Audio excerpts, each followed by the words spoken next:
কিরে, তুই শুনতে পাচ্ছিস না নাকি ভয়ে চুপ করে আছিস? আমি যদি ঘরে প্রবেশ করি তোর খবর হয়ে যাবে কিন্তু। কে আপনি? আমি তোর হবু বউ। শুনে অবাক, একটা ভূত কি করে আমার বউ হবে? কিন্তু আমি তো এখনো বিয়ে করিনি। বিয়ে তো আমিও করিনি, সেই ছোটবেলা থেকেই তোর জন্য অপেক্ষা করে আছি। জানিস, তোর আর আমার জন্ম একদিন এক সময়ে হয়েছিল, কিন্তু ভাগ্য খারাপ, আমি মারা যাই। কিন্তু তোর কিচ্ছু হয়নি। এতে আমার কি দোষ? তোর কোনো দোষ নেই, আমাকে বিয়ে করতে হবে তোর। আমাকে বিয়ে না করলে তোর ফ্যামিলির অনেক বড় ক্ষতি হয়ে যাবে কিন্তু। আমি আপনাকে একবার দেখতে চাই, দেখা দিন। দেখা দিতে পারবো না, আমাকে বিয়ে করবি কিনা বল। তখনই কিছু কুকুর ডাকার আওয়াজ পেলাম, আর তারপর বাড়ি থেকে আওয়াজ আসলো, ওরে বাবা রে, আমি এবার যাবো কই? এই ঘর খোল। কণ্ঠ একদম চেঞ্জ হয়ে গেছে। আর যাই হোক, এটা ভূত না। আমি একটু সাহস সঞ্চয় করে দরজা খুলে দিলাম। সাথে সাথে কে একজন আমার রুমের মধ্যে প্রবেশ করলো। আমি রুমের লাইট অন করতে যা দেখতে পেলাম তার জন্য আমি মোটেও প্রস্তুত ছিলাম না। আরে আপনি এখানে এত রাতে? সরি, আপনাকে ভয় দেখাতে আসছিলাম, কিন্তু এসে নিজেই বিপদে পড়ে গেলাম। আপনি কি পাগল হলেন নাকি বলেন তো? একটা মেয়ে হয়ে কিভাবে আসে? আর আমি ভয় পাই না, কিন্তু কুকুর তো কামড়ে দিবে। দেখেন, 4 বছর আগে সামান্য একটা বিষয় নিয়ে কত বড় বিচার হয়েছিল মনে আছে? সেদিন তো আমাকে ভাসিয়েছিলেন। আজকে কি করবেন? আজকে আমাকে ভাসাতে চাইলে আপনি নিজে ফেসে যাবেন। আচ্ছা, আপনি যে আসছেন কেউ দেখেনি আপনাকে? না, কেউ দেখেনি, পেছনের দরজা দিয়ে চলে আসছি। একবার ভাবতে পারছেন, এখন যদি কেউ আমাদের দুজনকে একসাথে রুমের মধ্যে দেখে ফেলে কত বড় কেলেঙ্কারি হয়ে যাবে? বেশ ভালো করে বুঝতে পারছি। এখন তাহলে আমার কি করা উচিত? কি আবার সোজা বাসায় চলে যাবেন আপনি? না, আমি যাব না, কুকুরগুলো আমাকে কামড়ে দিবে। তার থেকে ভালো আজ রাত এখানে থেকেই কাল সকালে চলে যাব। আহারে, কত বুদ্ধি তাই না? এমনিতে আমরা আপনার শত্রুপক্ষের লোক। তারপর আপনার বাবা আপনাকে খুঁজে পাবে না, এবং যখন জানতে পারবে আপনি আমাদের বাসায় ছিলেন, কি হবে ভাবতে পারেন? কিচ্ছু হবে না। আপনার বাবা মিথ্যা একটা মামলা করবে, আর সেখানে উল্লেখ থাকবে আমরা আপনাকে অপহরণ করে আপনার বাবার কাছ থেকে বিপুল পরিমাণে অর্থ দাবি করেছি। সকাল সকাল গ্রাম থেকে ফোন আসছিল, আর তারপর থেকে মাথাটা প্রচুর গরম হয়ে আছে। চেয়ারম্যান বাড়ির লোকজন নাকি আজকে বাড়ি ঘেরাও করেছে। না, এইভাবে আর চলতে দেওয়া যাবে না। এইবার আমি গ্রামে যাব। অনেক সহ্য করেছি। আব্বু আমাকে বলেছিল ঝামেলা করতে চায় না, কিন্তু কিছু না বলতে বলতে মাথায় উঠে বসেছে। বন্ধুদের সাথে পরামর্শ করলাম, চল আজকে ওদের উচিত শিক্ষা দিয়ে আসি। না দোস্ত, আমি কোনো ঝামেলা করতে চাই না। আর আব্বু আম্মু সহ আমার পুরো পরিবার গ্রামে থাকি। আমি থাকতে হয়তো কিছু করতে পারবে না, কিন্তু আমি চলে আসার পর যদি আমার পরিবারের লোকেদের ওপর চড়াও হয় তখন কি হবে? আরে সে সাহস পাবে না, এমন শিক্ষা দেব না। না রে দোস্ত, আসলে ওই গ্রামে ওদের প্রতিপক্ষ কেউ নেই, সবাই ওদের ভয় পায়। তোর আব্বুরও তো পাওয়ার কম না? তবে এখন তো আব্বু ক্ষমতাই নেই, আর ওরা আব্বু ভাইয়ার নামে মিথ্যা মামলা ঢুকে দিয়েছে, কিছু করতেই পারছে না। তাহলে তো যাওয়ার দরকার নেই, তোর বিবাদ হতে পারে। হলে হোক, আমি আর বসে থাকতে পারবো না। তুই যে গ্রামে যাবি, তোর ফ্যামিলির কেউ জানে এই ব্যাপারে? না, কেউ জানে না। জানলে আমাকে কিছুতে যেতে দেবে না। আচ্ছা, আমরা যাব তোর সাথে। আগে আমি যাব, প্রয়োজন হলে তোদেরও ডেকে নেব। আরো কিছু বলে সেদিন দুপুরে ট্রেনেই গ্রামে চলে আসলাম। প্রায় 4 বছর পরে গ্রামে আসলাম। মিথ্যা অপবাদের কারণে আমাকে গ্রাম ছাড়তে হয়েছিল। এরপর থেকে আব্বুর কখনো আমাকে গ্রামে আসতে দেয়নি। আগের মতো কিছুই নেই।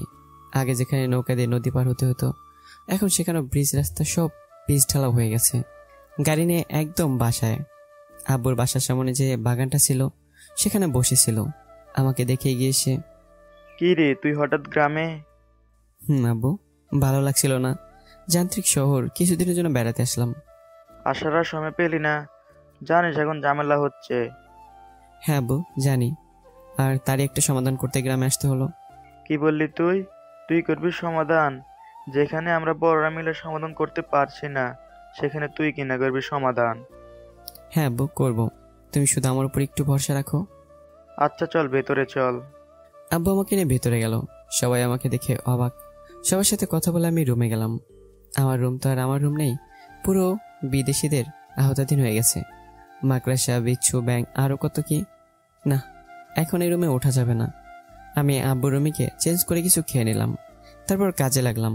সবকিছু ঠিকঠাক করলাম, কিন্তু রুমের ফ্যান, লাইট সব নষ্ট হয়ে গেছে। নতুন করে সব নিয়ে আসতে হবে। না, ওদের সাথে আনলে ভালোই হতো, একটু ফ্রিতে খাটিয়ে নিতে পারতাম।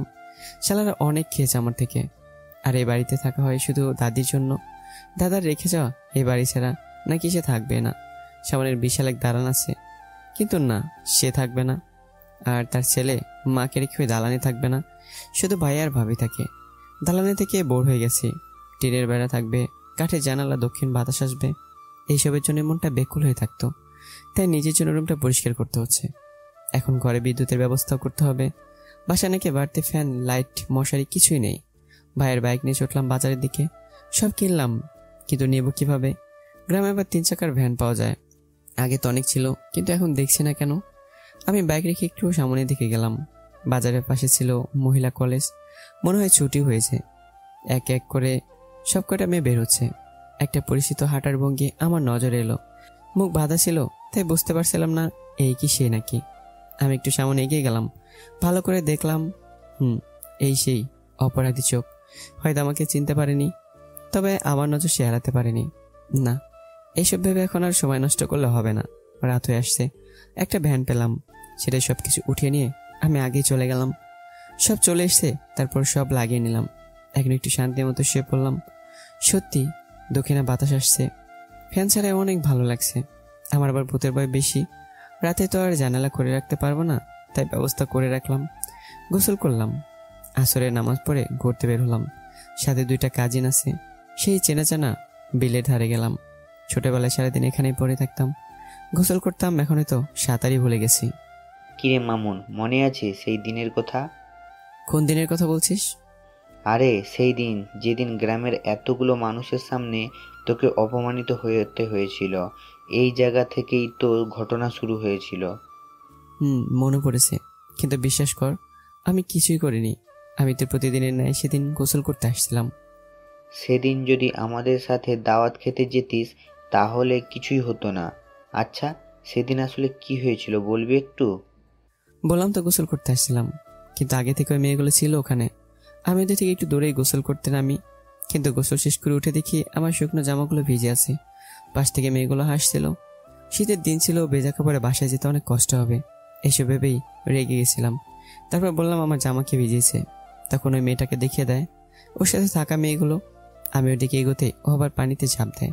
আমি ওর সাথে ঝাঁপ দিয়ে পিছনের দিকে ধরে ফেলি। আমি তখন হয়তো ভুলে গেছিলাম যে আমরা দুজন প্রাপ্তবয়স্ক, আর এভাবে পেছন থেকে জড়িয়ে ধরা আমাদের সমাজের চোখে অপরাধ। আমি ওকে ধরার পর ও কিছু বলেনি, কিন্তু ওপর থেকে ওর বান্ধবীরা চিল্লিয়ে চিল্লিয়ে বলছিল, কে কোথায় আছো দেখে যাও, এই শয়তান ছেলেটা কিভাবে আমার বান্ধবীর সর্বনাশ করছে। আমি এতটাই রেগেছিলাম যে ওর বান্ধবীদের কথা কানে না নিয়ে ওকে ধরেছিলাম। তখন কিছু লোক এসে আমাদের এই অবস্থায় দেখে ফেলে, কিন্তু আমার বাজে কিছু করার উদ্দেশ্য ছিল না। কাউকে সেটা বোঝাতে পারেনি। তবে সব দোষ থেকে মুক্তি পেতাম যদি সেদিন ওই মেয়েরা সবার সামনে ওর দোষের কথা স্বীকার করত। কিন্তু ও তা না করে আরও বলল আমি নাকি ওকে আগে থেকে ডিস্টার্ব করতাম, বিভিন্ন রকম বাজে প্রস্তাব দিতাম, গায়ে হাত দিতাম। আমি ছেলে, তাই আমার কথার দাম কেউই দেয়নি। তবে এখন যদি এসব হতো তাহলে আমি একাই সব কটারে দেখে নিতাম। আচ্ছা ভাই, বাদ দে, যা হবার তা তো হয়েই গেছে। মেয়েটার জন্য আমি শান্তি পাইনি, আর ওর বাপের জন্য আমার ফ্যামিলি শান্তি পাচ্ছে না। এবার কিছু একটা করতে হবে, শুধু তোদের আমার পাশে চাই। আছি ভাই, আমরাও অতিষ্ঠ হয়ে গেছি, কিন্তু মিথ্যা মামলার ভয়ে কিছুই করতে পারছি না। আর তো বেশি দিন ক্ষমতায় থাকবে না। আর ও যেই ধরনের লোক, তাতে করে দ্বিতীয়বার যে কেউ ক্ষমতা পাবে এই কথা না ভাবাই ভালো। আচ্ছা, তোর কি প্রতিশোধ নিতে ইচ্ছে করে না? কিসের প্রতিশোধ? এই যে একটা মিথ্যা অপবাদের জন্য লোক চক্ষুর আড়ালে হবার গ্রাম ছাড়তে হলো, তাই? করতো, কিন্তু আমারও দোষ ছিল। একটা মেয়ে কেমন ভাবে আমারও উচিত হয়নি ধরা। তাই ভাবলাম দুজন সমান দোষী, মাফ করে দিয়েছি। এসব নিয়ে আর ভাবতেও চাই না। প্রতিশোধ নেবার ইচ্ছে প্রথম দিকে ছিল, কিন্তু এখন আর নেই। আমরা দুজনেই সমান দোষী ছিলাম। আমার দোষী শাস্তি আমি পেয়েছি, কিন্তু ও পাইনি। আচ্ছা বাদ দে তো, ভাবি বানিয়েছিস নাকি? ভাবি মানে বুঝলাম না। গার্লফ্রেন্ড নাই তোর? না, আমি একদম পিওর সিঙ্গেল। বিয়ের পর বউকে ভালোবাসবো। তোর খবর কি বল? আর বলিস না, এত কষ্ট করে একটা রিলেশন করলাম, কিন্তু মেয়েটার বিয়ে হয়ে গেছে। আরে বেচারা, কি কষ্ট। দেখ মামুন, মজা নিস না, সত্যি ভালোবাসতাম। তাহলে বিয়ে হতে দিলি কেন? উঠিয়ে নিয়ে আসতি। মেয়ে রাজি ছিল না, বলল ও নাকি ওর বাবার পছন্দ করা ছেলেকেই বিয়ে করবে। তাহলে তো আর কিছুই করার থাকে না। চল বাড়ির দিকে যাই। চল। আমরা হাঁটতে শুরু করলাম। যখন বাসায় যাচ্ছিলাম আমাদের বিপরীত দিক থেকে দুটো মেয়ে আসছিল। মামুন ভাই, বলতো কি আসছে? কে আবার? অধরা, সুস্মিতা। আরে বাহ, 4 বছর পর একবারেই দেখে চিনে ফেললি। অপরাধীর চেহারা কখনো বলা যায় না। এটা একদম ঠিক কথা বলছস, একদম মনের ভিতর থেকে যায়, তাই না? আচ্ছা এখন একটু কম কথা বলি, চল ওদের ভয় দেখাবো। প্রায় সন্ধ্যা হয়ে আসছে, আর ছোটবেলায় শুনতাম এই জায়গা নাকি ভূত থাকে। চল ওদের ভূতের ভয় দেখাবো। পাগল হয়ে গেছিস? মাত্র গ্রামে এসেছিস আর এসেই ঝামেলা শুরু করে দিবি, তাও আবার আমাদের শত্রুপক্ষের মেয়ের সাথে। আরে দূর, দেখবে না, হারালে লুকিয়ে পড়। এ কে ডাকলো আমাদের? ওই কি তো সাহস হয় কি করে আমাকে প্রশ্ন করার? জানিস আমি কে? সামনে না আসলে কিভাবে জানবো? আমরা সামনে যাই না রে পাগলি, আমরা হলাম তোর দাদার বোনের ছেলের শ্বশুরের ভাতিজের ঘরের ছেলে। মানে কিছু বুঝলাম না। আমি কি তোকে কিছু বোঝানোর জন্য বসে আছি নাকি? এই বর্ষান্দাবেলায় তোরা যাচ্ছিস কোথায়? না মানে সামনে একটু কাজ আছে। কি ব্যাপার, এখনো ভয় কেন পাচ্ছে না সেটাই বুঝতে পারছি না। যাস না, সামনে তোর বিপদ অপেক্ষা করছে। বিপদ মানে? কিসের বিপদ অপেক্ষা করছে? সামনে যে তোর জমদারি আছে, ফিরে যা পাগলি, না হলে মারা পড়বি। তার আগে তোরা পালা, না হলে তোদের খবর হয়ে যাবে। কি বলছিস তুই? আমাদের খবর হবে মানে? তুই ভূতের ভয় পাস না? ভূতকে ঠিকই ভয় পাই, কিন্তু মানুষরূপী ভূতকে কেন ভয় পাবো? কি বলতে চাচ্ছিস তুই? আরে এক ভূতের যে মাথা দেখা যাচ্ছে, ওই যে ঝোপের পেছনে। ভালো করে খেয়াল করে দেখলাম মাহিনের মাথা উঁচু হয়ে আছে। না, এইখানে আর থাকা যাবে না। আমি বললাম ভাগ মামা ভাগ, না হলে রক্ষা নেই। বলেই দিলাম দৌড়। যে যেদিকে পেরেছি দৌড়ে পালিয়েছি। সন্ধ্যায় বাসায় আমি রনি বসে আছি। দেখলি আজকে মাহিনের জন্য কি কাণ্ড হলো? কিন্তু মহিন এখনো বাসায় আসছে না কেন সেটা বুঝতেই পারছি না। দেখ কোথায় গিয়ে আড্ডা মারছে। না, মহিন এমন না, সন্ধ্যার পর অকারণেই বাসার বাইরে থাকে না। কখন থেকে ওকে দেখা যাচ্ছে না? ওই যে তখন আসলাম, তারপর আর দেখিনি। খাইছে রে, ধরা খেলো নাকি? এমনিতে তো চিনতে পারবে না, ধরা খেলে তো আমাদের খবর হয়ে যাবে। আমিও সেই ভয় পাচ্ছি, আবার না জানি কি ঝামেলা হয় বলা যায় না। মাহিনকে ফোন দে। ও ফোন বাসায় রেখে আসছিল তো। আচ্ছা চল বাইরে যাই। কেন, বাইরে কি করবি? খুঁজে দেখি পাই কিনা। আমি আর রনি বের হলাম, না কোথাও নেই। কি হলো ওর? নাকি চেয়ারম্যান ধরে বাড়ি নিয়ে গেল? আমরা যে রাস্তা দিয়ে যাচ্ছিলাম তখন কে যেন যাচ্ছে পাশ থেকে। আমি বললাম আমরা যাচ্ছি, আপনি কে? আমি মাহিন। আরে তুই এখানে কি করছিস? কি করছি? দুঃখের কথা কি আর বলবো, বজ্জাত মেয়ে দুইটা আমার লুঙ্গি নিয়ে গেছে। আমি এখন নেংটু হয়ে বসে আছি। লুঙ্গি কিভাবে নিল? সেসব পরে বলবো, আগে আমাকে একটা লুঙ্গি বা গামছার ব্যবস্থা করে দে। মশা আমার দফা রফা করে দিচ্ছে। এখন লুঙ্গি গামছা কই পাবো? আচ্ছা তুই একটু বসে থাক, আমি আসছি। আমি রনিকে রেখে আবার বাসায় চলে আসলাম। ভাইয়ের বাইক আর লুঙ্গি নিয়ে ফেরত গেলাম। আমি চড়ে দিলাম মাহিনের দিকে। মাহিন সেটা পরে বের হয়ে আসলো। তারপর বললাম আচ্ছা ওই মেয়েগুলো তো লুঙ্গি কিভাবে নিল? যখন তোরা দুজন দৌড়ে পালালি আমিও পালাচ্ছিলাম, হঠাৎ করে কোমর থেকে লুঙ্গি খুলে যায় আর কিসের সাথে যেন এক প্যাঁচ লেগে পড়ে যায়। তখন ওই দুই বজ্জাত মেয়ে এসে আমার লুঙ্গি নিয়ে চলে যায় আর বলে যায় থাক এবার ল্যাংটু ভূত হয়ে খুব আসছিলি আমাদের ভয় দেখাতে। মাহিনের কথা শুনে আমি আর রনি হেসে দিয়ে বললাম দোস্ত, তুই তোর বউরে কি জবাব দিবি? তোর জিনিস অন্য কেউ দেখে ফেলছে। যাই হোক, এখন তো সন্ধ্যা হয়ে গেছে, অন্ধকার নেমে গেছে, তুই বাসায় চলে যেতি। পাগল হয়েছিস? তুই দেখছিস না রাস্তায় লাইট আছে? আর বাসায় গেলাম কিন্তু রুমে কিভাবে যেতাম, সবাই তো দেখে ফেলতো। তো আমরা যদি না আসতাম তাহলে তুই কি করতি? ভাবছিলাম কারোর মাথায় বাড়ি মেরে তার লুঙ্গি নিয়ে বাসায় চলে যাব। ভালোই ভেবেছিস। তা ওরা কি তোকে চিনতে পেরেছে নাকি? সেটা কিভাবে বলবো? আচ্ছা চল বাসায় চল। মাহিনকে বাসায় নিয়ে আসলাম। আমি আর রনি সেই তখন থেকে এসে যাচ্ছি। এত হাসার কিছুই নেই, দেখলে দেখছো তো সমস্যা কি? কিছুই তো আর নিয়ে যায়নি।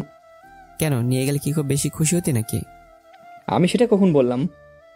না বলিসনি, তবে তোর কথা শুনে মনে হলো এই আর কি। পরদিন আব্বু বাজারে গেছে। হঠাৎ বাসায় খবর এলো চেয়ারম্যানের সাথে নাকি ঝামেলা হয়েছে। ভাইয়া খবর পেয়ে বাইক নিয়ে ছুটে গেছে। আমার কথা হয়তো ভুলেই গেছে। আমার রুমে আমি আগে থেকে ছোট্ট এক টুকরো পাইপের খণ্ড রেখে দিয়েছি। আমি সেটা নিয়ে দৌড় দিলাম। উদ্দেশ্য উল্টাপাল্টা কিছু করতে হলে আজকে সব কয়টাকে দেখে নেব। দৌড়াতে দৌড়াতে হাঁপিয়ে গেছি, কিন্তু রাস্তা শেষ হচ্ছে না। আমি পৌঁছাতে পৌঁছাতে অনেক কিছু হয়ে গেছে।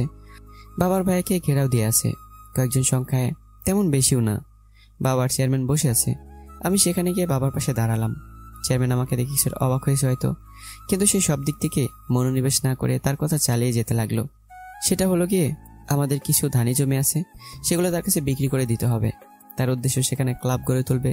হয়তো সরকার থেকে অনুদান পেয়েছে, তাই আব্বু কিছুতে বিক্রি করবে না। কিন্তু নাসর বান্দার মতো চেয়ারম্যান বলেই যাচ্ছে। তারপর আমি বললাম, দেখুন চেয়ারম্যান সাহেব, আব্বু বারবার বলছে সে তার জমি বিক্রি করবে না, তবুও কেন আপনি বারবার এক কথায় বলে যাচ্ছেন? এই, তুই কথা বলার কে? আমি তোর আব্বুর সাথে কথা বলছি। আমি কি মানে? যার জমি নিয়ে কথা বলছেন আমি তার ছেলে, আর এই বিষয়ে আমি কথা বলতেই পারি। আমরা এই জমি বিক্রি করব না, আপনি অন্য জমি দেখেন। আমার ওই জমিটুকু চাই। কত শতাংশ কিনতে চাচ্ছেন? রাস্তার পাশ থেকে 10% হলেই হবে। আচ্ছা, কিনতে হলে পুরো জমি কিনতে হবে। কিনবেন আপনি? না, আমার পুরো জমি লাগবে না। তাহলে আমরা জমি বিক্রি করব না। আর কি ভাবছেন? আপনার উদ্দেশ্য আমরা বুঝতে পারিনি।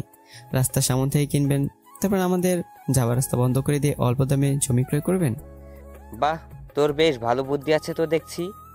বুদ্ধি কি জানি না, তবে চোরকে ধরতে হলে চোরের মতো করে ভাবতে হয়। এই, তুই চোর কাকে বললি? আপনাকে বলেছি, আপনাকে। চেয়ারম্যান আমার কথায় হয়তো রেগে গেছে, উঠে আমাকে ধাক্কা দিয়ে বলে, তোর সাহস কি করে হয় আমাকে চোর বলার? ধাক্কা খেয়ে আমি আর দেরি করিনি, পাইপ দিয়ে যত শক্তি এসে দিলাম চেয়ারম্যানের হাতে বাড়ি। আজকের রাগ আর 4 বছর আগের রাগ দুইটা মিলে একদম জোশ হয়েছে। বাড়ি খেয়ে চেয়ারম্যান জবাই করা মুরগির মতো লাফাতে লাগলো।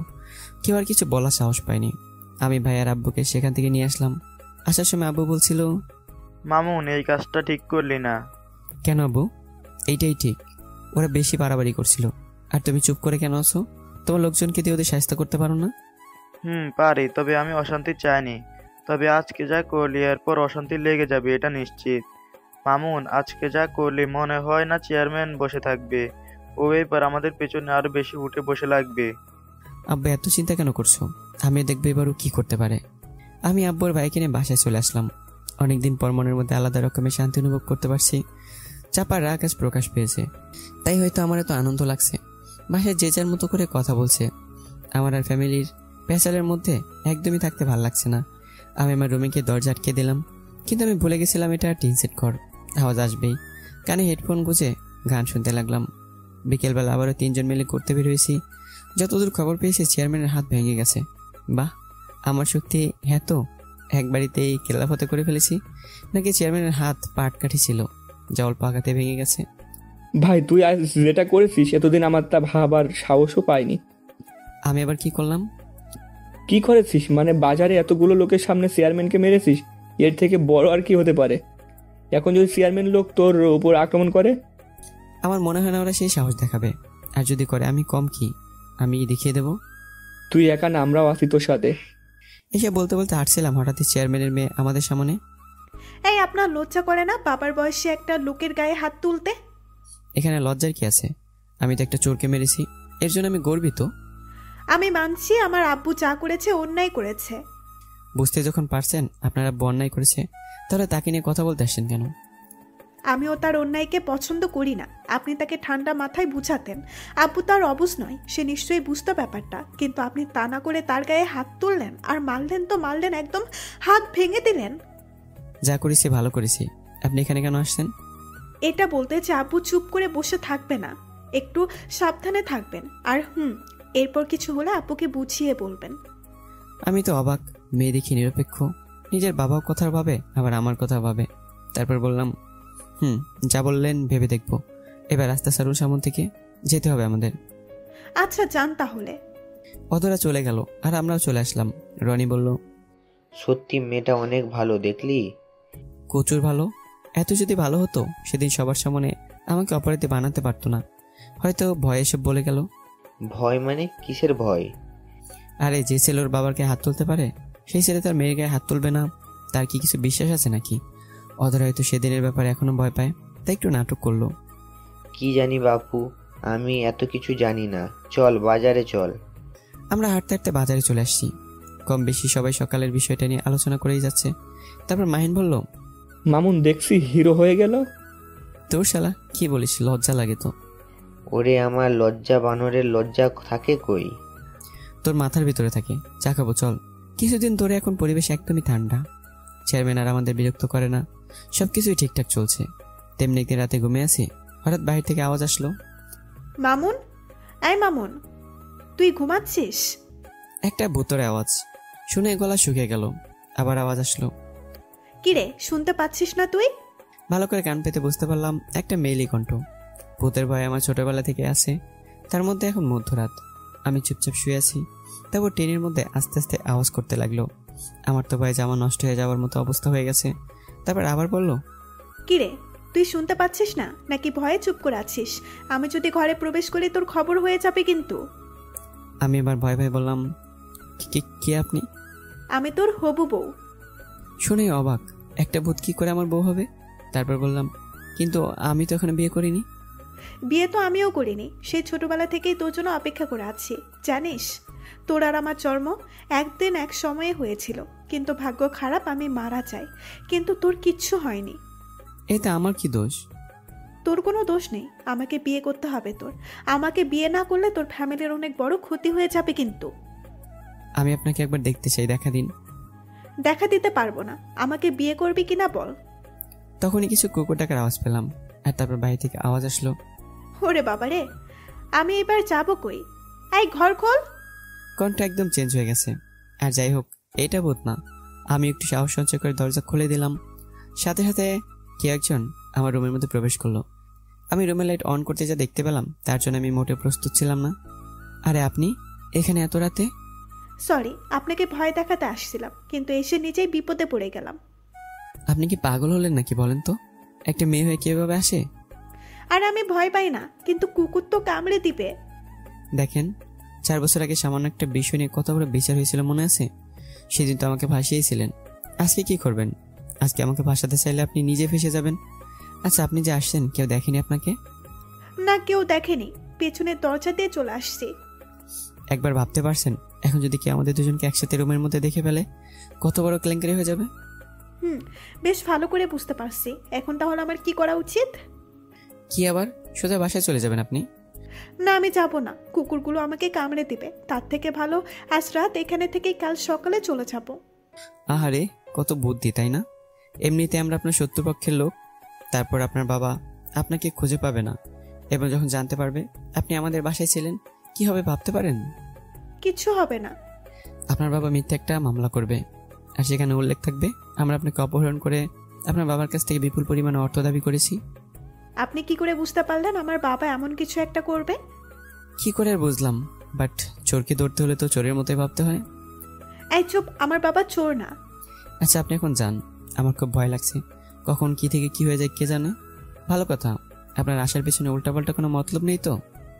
না, আমার উদ্দেশ্য ছিল শুধু আপনাকে ভয় দেখানো, এর বেশি কিছু না। আপনার ভয় করছে না? এইভাবে একটা অবিবাহিত ছেলের রুমে চলে আসছেন, এখন যদি আমি আপনার সাথে কিছু করি? কি করবেন আপনি?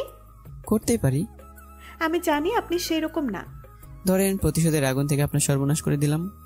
বললেই হয় আমাকে চলে যেতে হবে, শুধু শুধু মিথ্যে ভয় দেখাবেন না। আর আমি যেতে পারবো না, আমার খুব ভয় লাগছে। কালো কুকুরগুলো যেভাবে তেড়ে আসছিল, আর একটু হলে কামড়ে দিত আমাকে।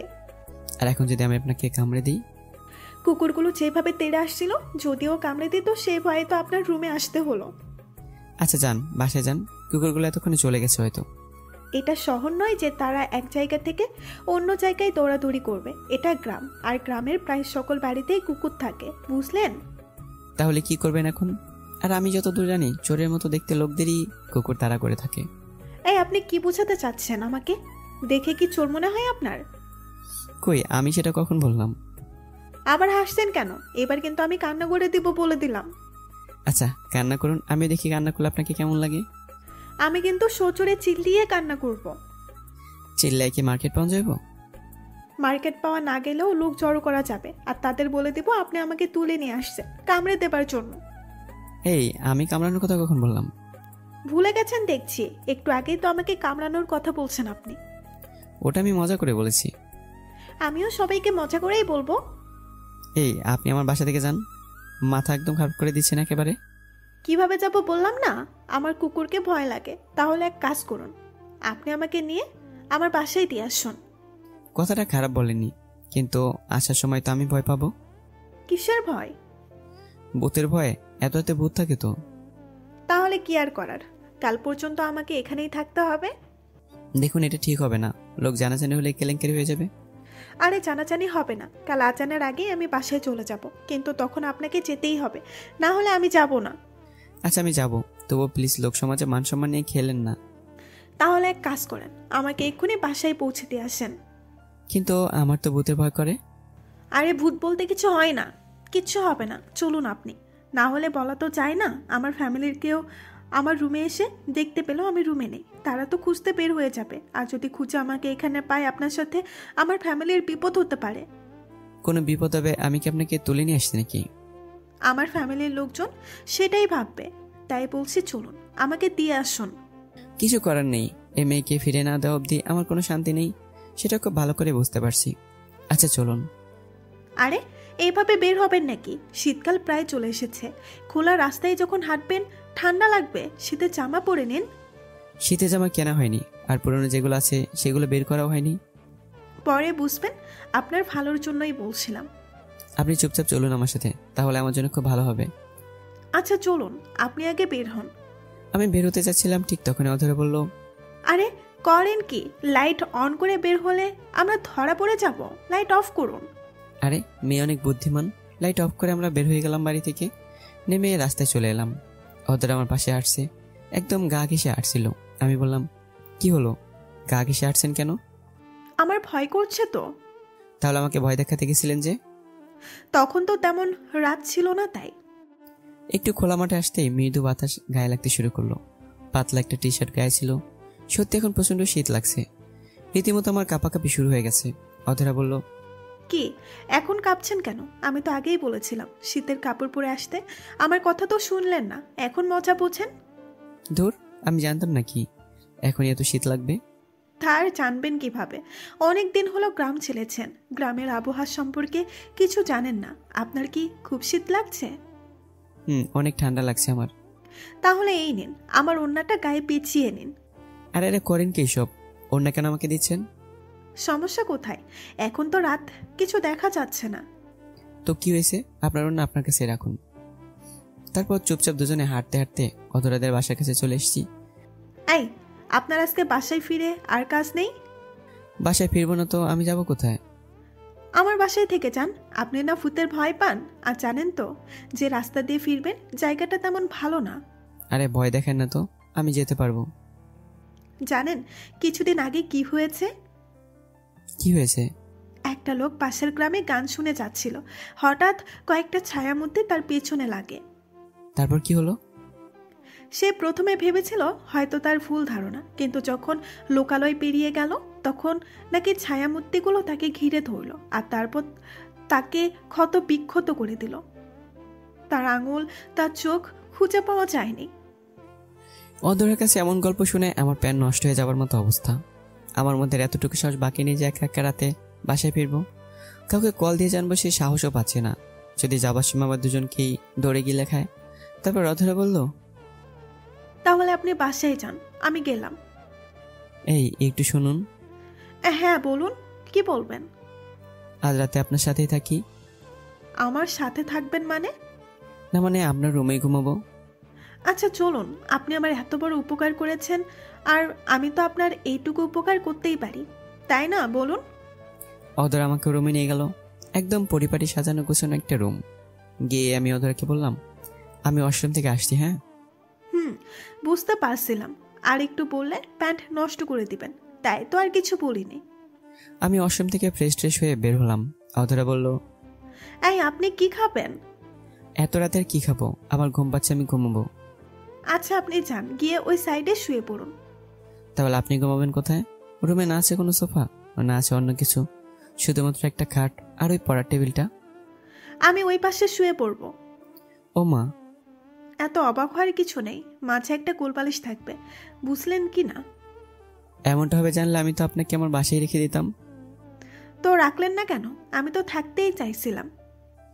আমি ভাবলাম পরে যদি আবার কোনো সমস্যা হয়। এই কথা না বলে ঘুমান, কেউ আবার শুনে চলে আসবে, পরে আবার আরেক ঝামেলা হবে।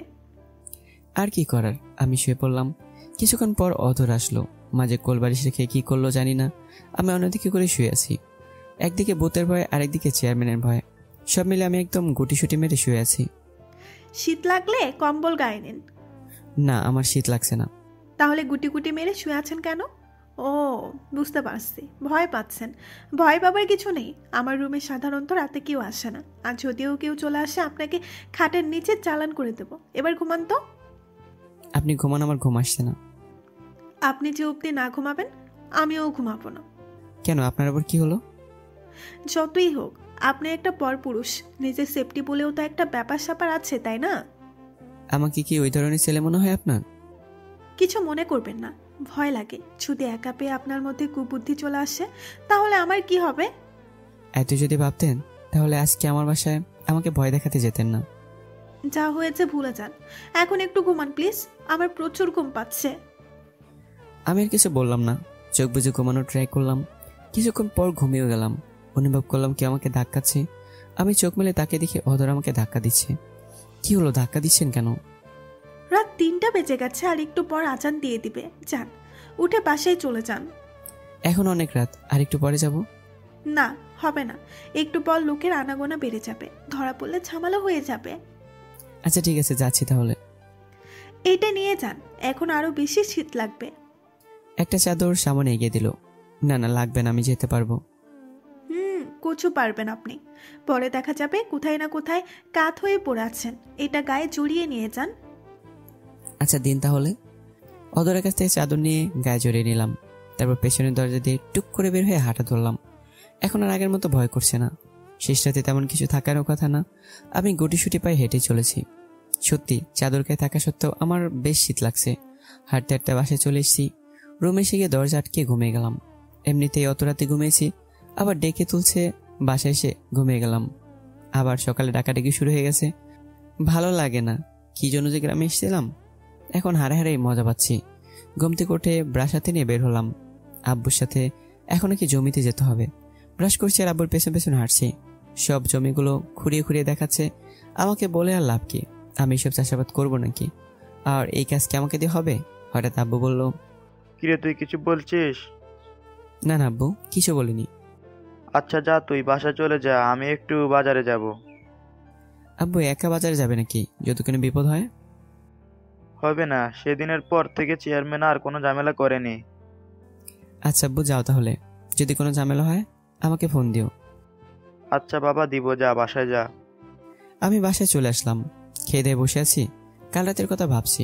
এই মেয়েটার কি সাহস বাবা, আমার বাসায় আসলো, আবার আমাকে তার বাসায় নিয়েও রাখলো। অধরা সত্যিই অনেক ভালো, তা নাহলে মিথ্যা অপবাদ দিয়ে আমাকে মার খাওয়াতে পারতো। ওর বাসায় যখন ছিলাম তখন যদি লোক ডেকে বলতো, না না এত কিছু তো ভেবে দেখিনি। যাই হোক, তেমন কিছু তোর হয়নি। সেদিন বিকেলবেলা হাঁটতে বের হয়েছি, দেখি অধরা আর ওর বান্ধবীরা আসছে। মনে হয় ওরা আমাদের মধ্যে ঘুরতে বের হয়েছে। আমাকে দেখে অধরা আমার কাছে আসলো। কি ভালো আছেন তো? আর যাবার সময় কি প্যান্ট নষ্ট করে দিয়েছিলেন নাকি?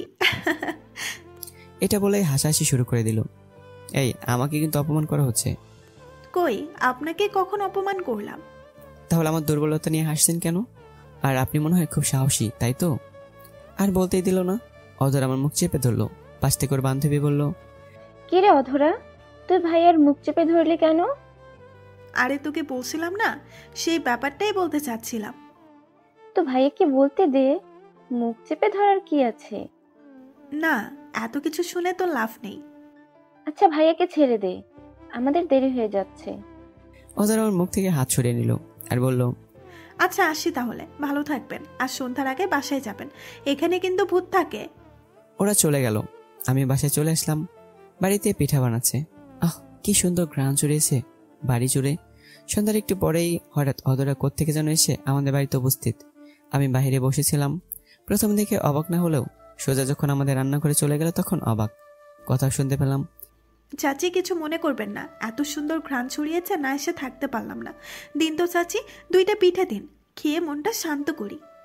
আরে তুমি এই বাড়িতে? তোমার আব্বু জানলে তো আমাকে মারবে অনেক। তারপর কিছুক্ষণ নীরবতা। তারপর অধরা বলল, চাচি অনেক রাত হয়ে গেছে, আমি বাসায় যাব কিভাবে?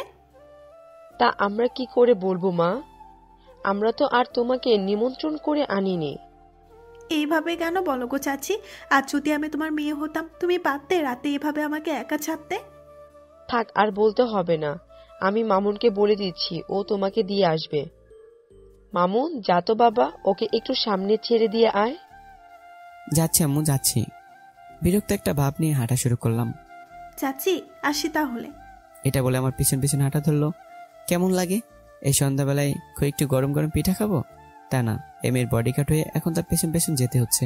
কিছু দূর যাবার পর বললাম, কি ব্যাপার, কাল এত রাতে আমার বাসায় একা আসতে পারলেন, আর আজকে একা যেতে পারছেন না? যেতে তো আমি একাই পারবো। তাহলে আমাকে আনার কি দরকার ছিল? এই যে ভূতের ভয়ে প্যাঁচার মতো মুখ করে রেখেছেন, সেটা দেখার জন্য নিয়ে আসছি। এত ভয় পেলে চলে যান, বাসায় চলে যান, আমি একাই যেতে পারবো। ভীতু একটা। হ্যাঁ যাচ্ছি, আর কখন আমার কাছ থেকে কোনো সাহায্য চাইবেন না। বইয়েই গেছে আপনার কাছে সাহায্য চাইতে। এটা বলে হাঁটা শুরু করলো। আমি বাসায় ফিরে আসলাম। তারপর পেট আর মন ভরে পিঠা খেয়ে ঘুমিয়ে পড়লাম। কিছুদিন পর আমি আর রনি মহিন বাজারে ছিলাম। তখন মহিন বলল, পাশের গ্রামে নাকি যাত্রাপালা হবে। ছোটবেলা থেকে যাত্রাপালা দেখার অনেক শখ, কিন্তু আব্বু আম্মু যেতেই দিত না। কিন্তু এবার যাবই যাব। আমি বললাম, মাহিন, যাত্রা কবে রে? আগামী বুধবার থেকে শুরু হবে। তোরা কি যাবি? কারে কি বলস ভাই, আমরা না গেলে যাত্রা হয় নাকি? অবশ্যই যাব। এবার আমিও যাব। চাচা চাচি কি তোকে যেতে দেবে? কেন যেতে দেবে না? আমি কি সেই ছোট্ট মামুন আছি নাকি যে এখনো হারিয়ে ফেলার ভয় পাবে? এবার যাত্রা দেখতেই যাব। দেখতে দেখতে বুধবার চলে আসলো। দুপুরবেলা আম্মু আমাকে ডেকে বলল, একটু বাজারে যেতে হবে, কিছু বাজার আনতে। ভাইয়ের বাইক নিয়ে ছুটে চললাম বাজারের দিকে। মাঝ রাস্তায় দেখি অধরা দাঁড়িয়ে আছে। আমাকে দেখে হাত ইশারা করে দাঁড় করালো। আমি বাইক থেমে জিজ্ঞেস করলাম, কি কিছু বলবেন? আমাকে প্লিজ একটু সাহায্য করুন, কাজে অফিসে যাব আমি। ও মা, আপনি পালিয়ে যাচ্ছেন আর আমি সাহায্য করব? না, এটা কিছুতেই হতে পারে না। আর আপনার বাপ যদি শুনে তার মেয়েকে পালাতে আমি সাহায্য করেছি, তাহলে আমার 14টা বাজিয়ে দেবে। প্লিজ, আমার এই মুহূর্তে কাজে অফিসে যাওয়া অনেক জরুরি। এত যদি বিয়ে করার শখ থাকে তাহলে আপনার চোর বাবাকে বলতেন। খবরদার, আমার বাবাকে চোর বলবেন না। কি চুরি করেছে আপনার? চুরি করেনি, কিন্তু করতে চাচ্ছেন। যখন করবে তখন চোর বলবেন, এর আগে আমার বাবাকে চোর বলবেন না। আচ্ছা বলবো না, আমার তারা আছে, আমি যাই। হ্যাঁ, আমার উপকার করুন প্লিজ, ওরা চলে আসছে। কারা আসছে? ও, বুঝতে পারছি, এতক্ষণ বাসায় জানাজানি হয়ে গেছে। না বাবা, আমি ওর মাঝে নেই। মারামারি করতে আমি রাজি না। আপনি অন্য পথ দেখেন। বুঝতে কেন পাচ্ছেন না? এই মুহূর্তে আপনার সাহায্য সব থেকে বেশি দরকার। সেদিন কি বলেছিলেন মনে নেই আপনার? আমার সাহায্য নাকি আপনার কখনো প্রয়োজন হবে না। তাহলে এখন কেন সাহায্য চাচ্ছেন? করবো না আপনাকে সাহায্য। আগের কথা সব ভুলে যান প্লিজ, আমাকে নিয়ে চলুন। শেষ এইটুকু সাহায্য আমাকে করুন। এইবার আবার কোনো সাহায্য করতে বলবেন না তো? একদম না। আচ্ছা উঠুন। অধরা বাইকের পিছনে উঠে বসলো। আমি কাজে অফিস চিনি না, কোথায় এটা? অধরা আমাকে রাস্তা দেখে নিয়ে যেতে লাগলো। বেশি না, 15 মিনিট আমরা কাজে অফিস সামনে পৌঁছে গেলাম। দেখি আগে থেকে 2জন ছেলে মেয়ে দাঁড়িয়ে আছে। অধরা বাইক থেকে নামলো, আমিও কেন জানি দাঁড়িয়েছিলাম। তারপর অধরা বলল, কিরে, তোরা 2জন কেন? আসলে ওরা আসতে পারবে না। কেন আসতে পারবে না? যার আসার কথা ছিল তার নাকি কি কাজ আছে, আর বাকিদের আমি ভরসা করতে পারি না, কারণ চাপে পড়লে তারা সব বলে দিতে পারে। সাক্ষী ছাড়া বিয়ে হবে কিভাবে? আমি বুঝতে পারছিলাম আবার সাহায্য করতে হবে। আমি বাইক স্টার্ট করব, তার আগে অধরা বলল, এই শুনুন না। থাক, আর বলতে হবে না। আমাকে এখন সাক্ষী হতে হবে, তাই তো? হ্যাঁ, চলুন ভেতরে। কি আর করার, এত দূর যখন আসতেই পেরেছি, এখন বিয়েতে সাক্ষী হলে আর কি বা হবে। শর্মা ভেতরে চলে গেলাম।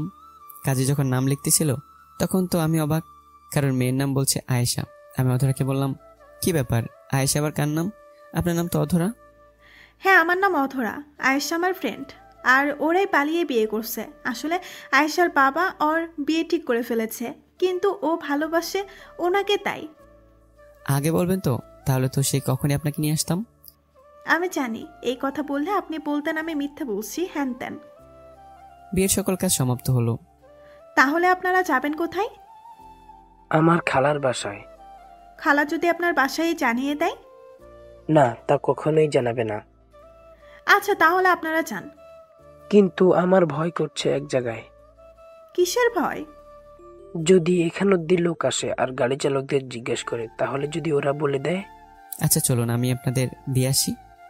দিতে চাচ্ছেন যান, তার আগে আপনার নাম্বার আমাকে দিয়ে যান। কেন, আমার নাম্বার দিয়ে আপনি কি করবেন? তেমন কিছুই না, ওদের ঠিক মতো পৌঁছে দিচ্ছেন কিনা সেটাই জানবো। জানতে হলে ওদের কাছ থেকে জেনে নেবেন। পাগল নাকি আপনি? ওরা চাচ্ছে পালিয়ে। কেউ সেটা জানে না। যদি কোনোভাবে বুঝতে পারে আমি তাদের পালাতে সাহায্য করেছি তাহলে আমার 12টা বাঁচাবে। আমার কথা আমাকে ফিরিয়ে দিচ্ছেন কেন? কই ফিরিয়ে দিলাম? দিন নাম্বার 3। এখানে বেশিক্ষণ থাকা ঠিক হবে না। সাক্ষীর খাতায় যে আমাদের নাম আছে তার বেলায় কাটিয়ে নেওয়া যাবে, কিন্তু ওদের সাথে আর যোগাযোগ রাখা যাবে না। ভাইয়া নাম্বারটা দিয়ে দিন, দেরি হয়ে যাচ্ছে। আমি আমার নাম্বার অধরাকে দিয়ে কেবলমাত্র বাইক স্টার্ট করেছি, তখন ছেলেটা বলল, ভাইয়া বাইকে তেল আছে কতটুকু? কেন ভাইয়া, জেনে কি করবেন? আসলে অনেক দূরের রাস্তা, 5 থেকে 6 লিটার তেল যাবে। খাইছে, এবার একটা বাস খাইছি। ভাইয়া আপনি কি কিছু বললেন? টাকা না থাকলে আমি দিচ্ছি, আপনি ভরে নিন। না ভাইয়া, এমনিতে আপনাদের বিপদ, সাহায্য যেহেতু করেছি, টাকা নিয়ে তার অমর্যাদা করতে পারবো না। পাশের দোকান থেকে তেল ভরে বাইক চালাতে শুরু করলাম। চালাচ্ছি, রাস্তা শেষই হচ্ছে না। মন চাচ্ছে দুজনকে ধাক্কা মেরে ফেলে দিয়ে বাসায় যাই। বাসায় ফোন করে জানিয়ে দিয়েছি আমি ঘুরতে যাচ্ছি। মনে মনে দুঃখ লাগছে। আজকে যাত্রা দেখতে যাওয়ার কথা ছিল, কিন্তু সেটা আর হবে না মনে হয়। বিকেলবেলা পৌঁছলাম ছেলে খালার বাসায়। ফিরতে রাত হয়ে যাবে। তাদের বিদায় দিয়ে উল্টো পথে চলতে শুরু করলাম। ভীষণ রাগ হচ্ছে অধরার উপর। আসার পর থেকে আমার পেছনে পড়ে আছে, আর একটার পর একটা বাস দিয়ে যাচ্ছে। বজ্জাত মেয়ে একটা। বাইক চালাচ্ছিলাম, ফোন আসলো। আমি বাইক রাস্তার পাশে থামিয়ে ফোন বের করে দেখলাম একটা অপরিচিত নাম্বার থেকে কল আসছে। জানি এটা অধরা ছাড়া আর কেউ হবে না। রিসিভ করে বললাম, হ্যাঁ ম্যাডাম বলুন, আপনাকে কিভাবে সাহায্য করতে পারি? এইভাবে বলছেন কেন? তো আর কিভাবে বলবো, আমি সেই দুপুর থেকে বাইক চালিয়ে যাচ্ছি তো যাচ্ছি। এত রেগে আছেন কেন? খেয়েছেন কিছু? কিভাবে খাবো, পকেটে একটা টাকাও নেই, সব টাকা দিয়ে তেল ভরেছি। ঠিক ভেবেছিলাম ক্ষুধা লেগেছে আপনার, তাই এত রেগে আছেন। আচ্ছা বিকাশ নেই আপনার? না, প্রয়োজন হয় না। তাহলে কিভাবে হবে? আচ্ছা আপনি আসুন। বলেই কল কেটে দিল। যাবার সময় যতটা সময় লেগেছে এখন আর লাগবে না, ফুল স্পিডে চালাবো। এবার প্রায় 1.5 ঘন্টার মধ্যে আমি গ্রামে চলে আসছি। গ্রামে ঢুকে কিছু দূর যাওয়ার পর দেখি সোলার লাইটের নিচে কেউ একজন দাঁড়িয়ে রাস্তার দিকে তাকিয়ে আছে।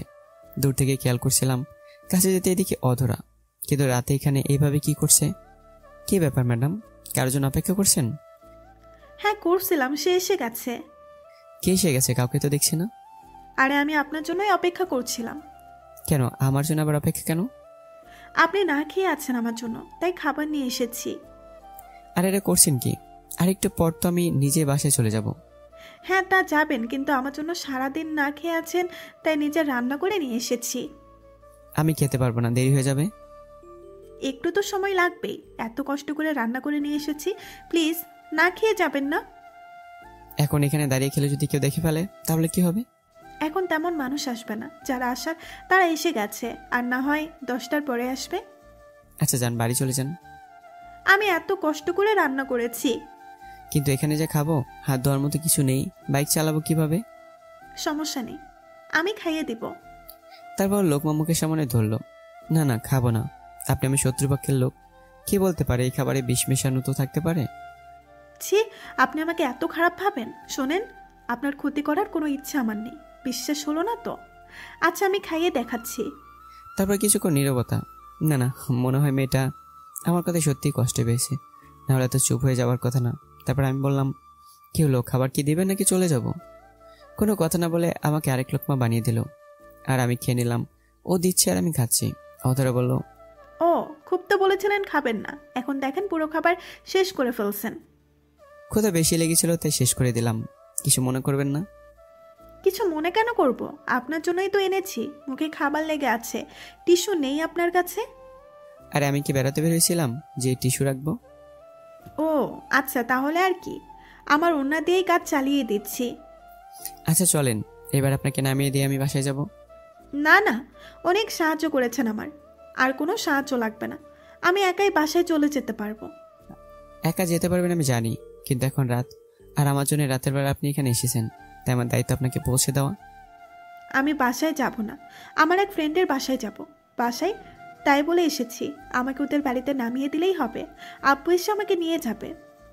আমি অধরাকের বান্ধবীর বাসায় নামিয়ে দিলাম। তারপর বলল, আচ্ছা তাহলে যান, সাবধানে যাবেন, আর কষ্ট দিলাম কিছু মনে করবেন না। আরে না না, মনে করার কি আছে, আর আপনাকে তো কষ্ট দিয়েছি। আমি কখন বললাম আপনি আমাকে কষ্ট দিয়েছেন? তো আমি সেটা কখন বললাম? না, আমি আপনার চেহারা দেখেই বুঝতে পেরেছিলাম আপনি বিরক্ত হচ্ছেন। হ্যাঁ, প্রথমে বিরক্ত লাগলেও রাস্তায় যেতে যেতে যখন ওদের ভবিষ্যৎ পরিকল্পনা শুনছিলাম তখন খুব ভালোই লেগেছিল। আচ্ছা এখন আমি যাই, হ্যাঁ? আচ্ছা যান। আর আমি আপনাকে ফোন দিতে পারি, ধরবেন কিন্তু। আচ্ছা ঠিক আছে, আল্লাহ হাফেজ। তারপর আমি বাসায় চলে আসি, আর আম্মু বলছে, ওই যে এসেছে মহারাজ, সারাদিন টোটো করে ঘুরে বাসায় আসছে, আর কোনো কাজ নেই তো? আম্মু এমনভাবে বলছো কেন? কতদিন পর গ্রামে এসেছি, একটু ঘুরতে মন চাই তো আমার। তাই বলে না খেয়ে শুধু ঘুরবি আর রাত করতে হবে কেন? জানিস না এমনিতে আমাদের শত্রুরা সুযোগ খুঁজে বেড়ায়। আম্মু আমাকে নিয়ে টেনশন করতে হবে না। আচ্ছা যা, ফ্রেশ হয়ে খেতে দিচ্ছি। এই রে, আমি এখন খাবো কিভাবে? এমনিতে একটু বেশি খেয়ে ফেলেছি, তার উপর যদি এখন খেতে বসি পেট ফেটে যাবে। কি বিড়বিড় করে কি বলছিস? আসলে আম্মু আমি বাইরে থেকে খেয়ে আসলাম মাত্র। কি খেয়ে এসেছিস তুই? এই তো আম্মু, হোটেল থেকে মাছ দিয়ে ভাত। মিথ্যে বলার জায়গা পাস না তাই না? এটা কি শহর পেয়েছিস নাকি রাতের বেলায় হোটেলে তোর জন্য ভাত রান্না করে রেখে দেবে? ইস, ধরা খেয়ে গেছি। আমি বারবার বলে চাই আমি এখন গ্রামে। আমি বললাম, আম্মু আমি খাবো না, আমি ঘুমাতে গেলাম, আমাকে ডেকো না বলে আমার রুমে দরজা আটকে দিলাম। ফ্রেশ হতে পারলাম না।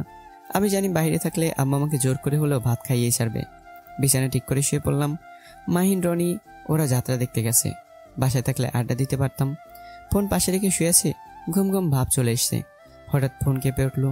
আমি জানি এমন সময় আর কে কল দেবে, নিশ্চয়ই অধরা। ফোন হাতে নিয়ে দেখি সত্যি অধরা ফোন দিয়েছে। রিসিভ করলাম। এই যে মিস্টার, কি করেন? শুয়ে আছি, আপনি? বসে আছি। বাসায় গিয়ে শুয়ে পড়ছেন? অনেক ক্লান্ত নাকি? আরে তা না, আসলে বাইরে থাকলে আম্মু খাওয়ার জন্য ডাকবে, তাই রুমে এসে শুয়ে আছি। আপনার জন্য মিথ্যা বলে ধরা খেয়েছি। আমার জন্য আবার কিসের মিথ্যা বলছেন?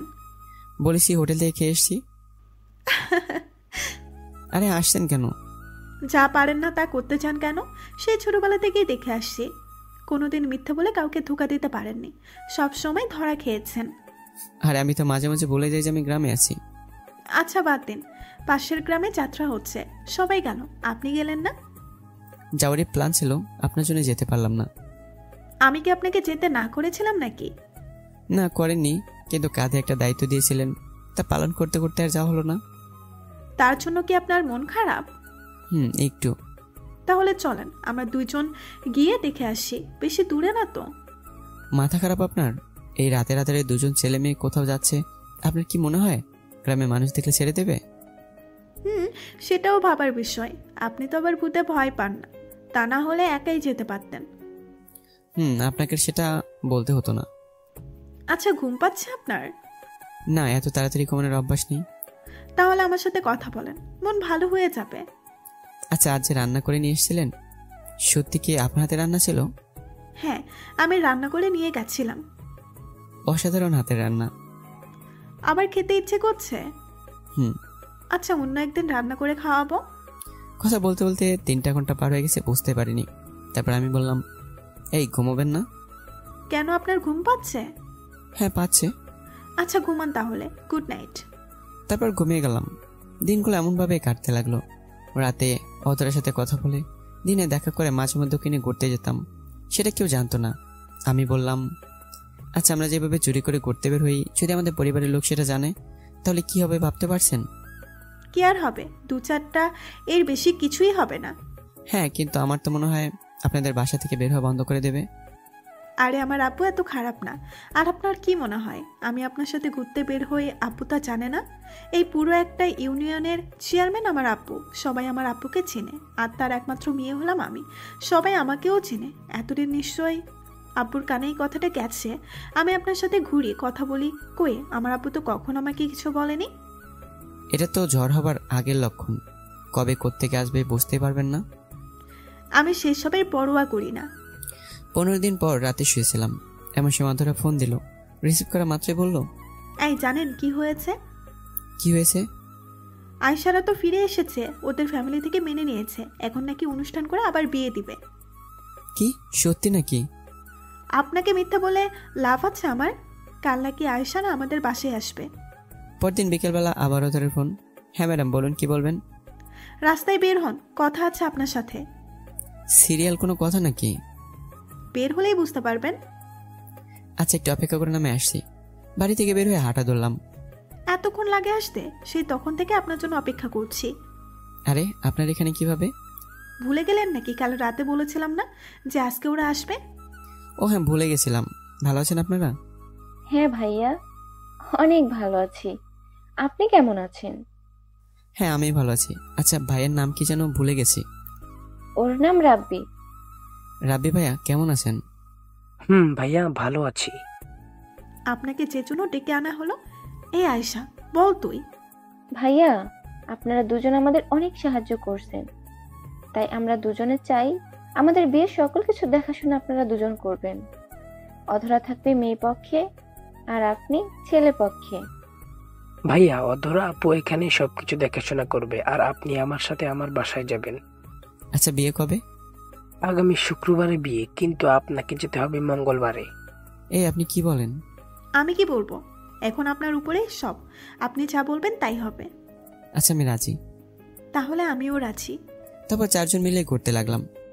ভাইয়া, একটা কথা বলবো, কিছু মনে করবেন না তো? না ভাইয়া, বলুন আপনি। আপনাদের দুজনকে পাশাপাশি খুব ভালো মানিয়েছে।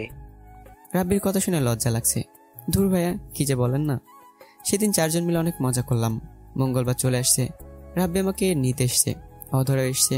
অধরা বলল, এই শুনেন, কয়েকদিন তো দেখা হবে না, সাবধানে থাকবেন। আর কাজে গেলে তো আপনার হুঁশ থাকে না, একটু সাবধানে থাকবেন। আর কাজ শেষ হলে রাব্বি ভাইয়ার সাথেই থাকবেন, টুটু করে ঘুরবেন না। আর রাব্বি ভাইয়া ওনাকে দেখে রাখবেন, আর টাইম মতো খাওয়াবেন। ও কিন্তু লাজুক, ক্ষুধা লাগলেও মুখ ফুটে বলবে না, একটু দেখে রাখবেন। আচ্ছা, আমরা যাই তাহলে। এত টেনশন নেওয়ার কিছু নেই, আমি আছি তো। অধরাকে বিদায় দিয়ে আমরা রাব্বিদের বাড়ির উদ্দেশ্যে যাত্রা শুরু করলাম। রাব্বি ভাই আমাকে আমার রুম দেখিয়ে দিল। যদিও বিয়ের এখন অনেক দেরি আছে, তাই লোকজন নেই, শুধু বাসার কিছু লোক আর 2-1 আত্মীয় এসছে। ভাইয়া বিশ্রাম নিন, অনেক দূর থেকে এসেছেন, বিকেল বেলা আমাদের গ্রাম ঘোরাতে নিয়ে যাব। আচ্ছা ভাই, ঠিক আছে। আমি ফ্রেশ হয়ে শুয়ে পড়লাম।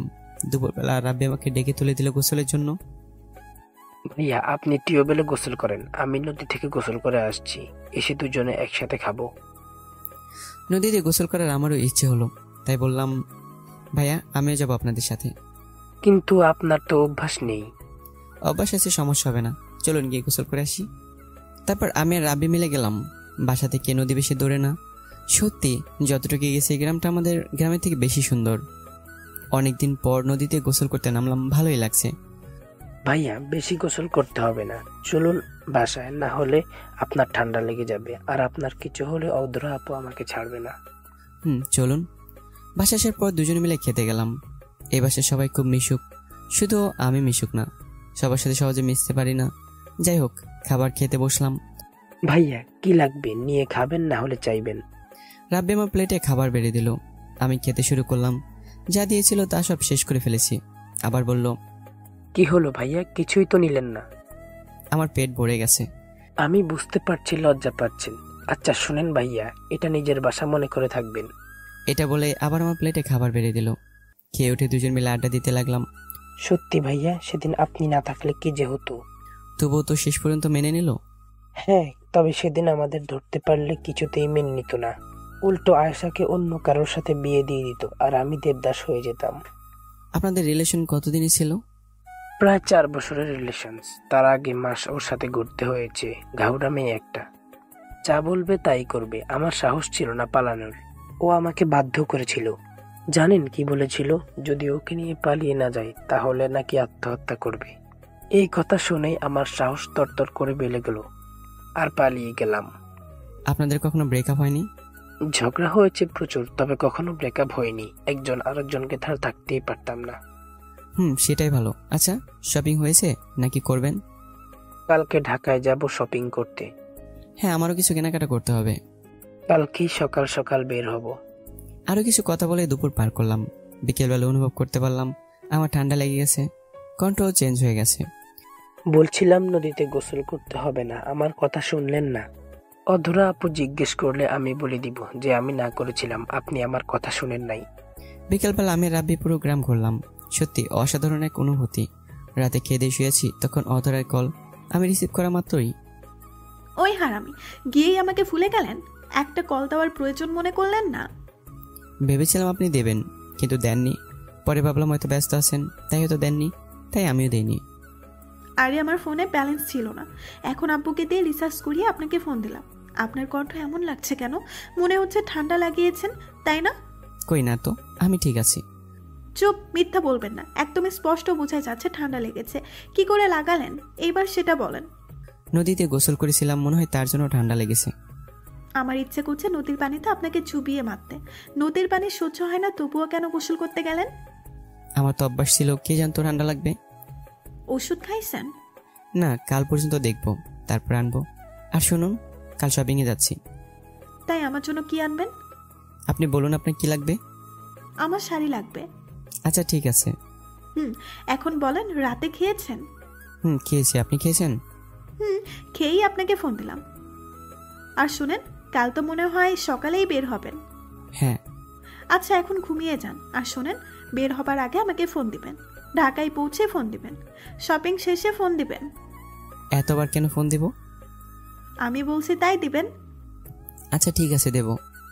এখন ঘুমান তাহলে। তারপর একে অপরকে গুড নাইট বলে ঘুমিয়ে গেলাম। পরদিন খুব ভোরে রাব্বি আমাকে ডেকে তুললো। এনার মনে হয় বিয়ে করতে আর তর্স হইছে না, এত সকালে কেউ কাউকে ডেকে তোলে। কিছু বলতে পারলাম না, উঠে দরজা খুলে দিল। ভাইয়া গোসল করে নিন। এত সকালে গোসল কেন? এখন গোসল করে খেয়ে দিয়ে না বের হলে 10টার বাজে যেতে হবে, 8টার বাস ধরতে পারবো না। এমনিতে শীত পড়েছে, তার উপর এত সকালে গোসল, সব মিলে বিরক্তিকর সময়। আমি গোসল করে নিলাম। রাব্বি নদীতে গেছে গোসলের জন্য। তারপর দুজনে খেয়ে রেডি হয়ে বের হলাম। রাব্বি কথা বলছে আয়েশের সাথে, আর আমি অধরাকে ফোন দিলাম। কি বের হয়েছেন? মাত্র বের হলাম। আচ্ছা সাবধানে যাবেন, আর রাব্বি ভাইয়াকে দেখে রাখবেন। গ্রামের ছেলে তো, তাই। এত ভাবতে হবে না। আরে আমি রাব্বি ভাইয়াকে নিয়ে ভাবতে কেন যাব? আয়েশা আমার মাথা খারাপ করে দিচ্ছে। ও তো টেনশনে শেষ হয়ে যাচ্ছে। টেনশন করতে না করুন। আচ্ছা সাবধানে যাবেন। আর মনে আছে তো কি বলেছিলাম? হ্যাঁ, আমার সবকিছুই মনে আছে। 8টার বাস ধরে ঢাকাতে চলে আসলাম। এসে অধরাকে জানিয়ে দিলাম। শপিং মলে ঢুকে কেনাকাটা শুরু করলাম। প্রথমে কিনলাম রাব্বির জন্য, তারপর কিনলাম আয়েশার জন্য, তারপর ওদের পরিবারের সবার জন্য। রাব্বি ভাইয়া, এত কেনাকাটা করবেন আগে বলবেন তো? কেন, আগে বললে কি হতো? মানুষ নিয়ে আসতাম বেশি করে। আচ্ছা চলুন আগে একটা লাগেজ কিনে নিই, তাছাড়া হবে না। লাগেজ কিনে সবকিছু ভরতে শুরু করলাম। একটা ভরে গেছে, আরো কিছু বাকি আছে। আর একটা ছোট লাগেজ কিনে সেটাই ভরতে লাগলাম। ওনার সব কেনাকাটা শেষ, এখন আমার জন্য কিনবো। আমার জন্য কেনার পর আমি শাড়ির দোকানে গেলাম। রাব্বি বলল, ভাইয়া শাড়ির দোকানে কি করতে এলেন? শাড়ি কিনবো। তাই? কার জন্য কিনবেন? আচ্ছা একজন, পরে বলবো। না বললেও আমি সেটা বুঝতে পারছি, আপনি অধরা আপুর জন্য শাড়ি কিনবেন। সত্যিটা যখন বুঝতে পারছেন তার কথা বাড়ালাম না। শাড়ি কেনার পরে সেটাকে সুন্দর করে প্যাকেট করে দিতে বললাম। বাসায় ফিরতে ফিরতে রাত 9টা বেজে গেল। ফ্রেশ হয়ে খাবার খেয়ে অধরাকে কল দিলাম। একটা অভ্যাসে পরিণত হয়েছে, রাত হলে অধরার সাথে কথা বলতে ইচ্ছে করে। কথা বলার এক পর্যায়ে অধরা বলল, তো আমার জন্য কি কিনলেন? শাড়ি কিনেছি, বাট সেটা বলবো না, একটু মজা নেব। আমি বললাম, ও আমি আপনার কথা ভুলেই গেছি, সত্যি আমি খুব দুঃখিত। আরে দুঃখিত বলার কি আছে? আমি আপনার কে যে আমার জন্য কিছু কিনতে যাবেন? সমস্যা নেই। কিছু মনে করবেন না, ইচ্ছে ছিল কিন্তু মনে ছিল না। আমি কিছু মনে করিনি। এই আমি অনেক ক্লান্ত, ঘুমাই এখন। আচ্ছা ঘুমান। একদম বাচ্চাদের মতো। বাচ্চারা যেমন বায়না ধরে, কিছু না পেলে যেমন করে, অধরার কথাগুলো শুনে আমার তেমন লাগছিল। হাসি পাচ্ছিল, কখন এসে দেবো, তাই কল কেটে দিলাম। এখন সমস্যা হলো, পাঠাবো কাকে দিয়ে? কি ভাইয়া, কিছু ভাবছেন নাকি? হ্যাঁ ভাইয়া, শাড়ি তো কিনলাম, কিন্তু পাঠাবো কাকে দিয়ে? এটা নিয়ে ভাবার কি আছে, আমার এক ছোট ভাই আছে না, ওকে দিয়ে কাল পাঠিয়ে দিব। পরদিন রাব্বি ছোট ভাইকে দিয়ে শাড়ি পাঠিয়ে দিলাম। সাইকেল চালিয়ে গেছে, বেশি সময় লাগবার কথা না। 1 ঘন্টা 25 মিনিট পর দিকে অধরা কল দিছে। আমি ধরলাম। ওই কুত্তা, বলেছিলেন কিছু আনেন নাই, তাহলে আজকে আমার জন্য কি পাঠিয়েছেন? যা চেয়েছিলেন তাই পাঠিয়েছি। তাই না? ভুলে গেছেন? কি করে বলবো? ভুলেন নাই যখন বলেছিলেন কেন যে ভুলে গেছি? জানেন কত কষ্ট হয়েছে আমার? কেন কষ্ট হয়েছে? কেন কষ্ট হয়েছে জানি না, কিন্তু কষ্ট হয়েছে। আমি তো আপনার সাথে মজা করছিলাম শুধু। তাই বলে এভাবে সামনে পেলে আপনাকে কামড়ে দিতাম। কেন কামড়াতেন কেন? ইচ্ছে করছে কামড়াতে। এই শুনুন, আজ থেকে একটু বিজি থাকবো। জানি, আর কাল তো গায়ে হলুদ। আপনি কি আয়েশার বাসায় থাকছেন নাকি বাসায় চলে যান? আয়েশা আমাকে যেতে দিল তো যাব। ও আচ্ছা, রাখি এখন, প্যান্ডেলের লোক চলে আসছে, দেখিয়ে দিতে হবে সবকিছু। যাই করেন না কেন সময় মতো খেয়ে নেবেন, আর শোনেন সাবধানে কাজ করবেন। আপনি সময় মতো খেয়ে নেবেন। আল্লাহ হাফেজ। ফোন কেটে দিয়ে আমি প্যান্ডেলের লোকের কাছে গেলাম। তাদের সব কিছু বুঝিয়ে দিয়ে আমি চেয়ারে বসে রইলাম। রাব্বি ওর আব্বুর সাথে হাঁটে গেছে গরু কিনতে। প্যান্ডেলের লোকদের সাথে চিল্লাচিল্লি করতে করতে আমার মাথা শেষ। করতে বলে একভাবে, আর করে অন্যভাবে। মন চাচ্ছে সব কিছু ছেড়ে দিয়ে চলে যাই, কিন্তু সেটা করলে অধরার সম্মানহানি হবে।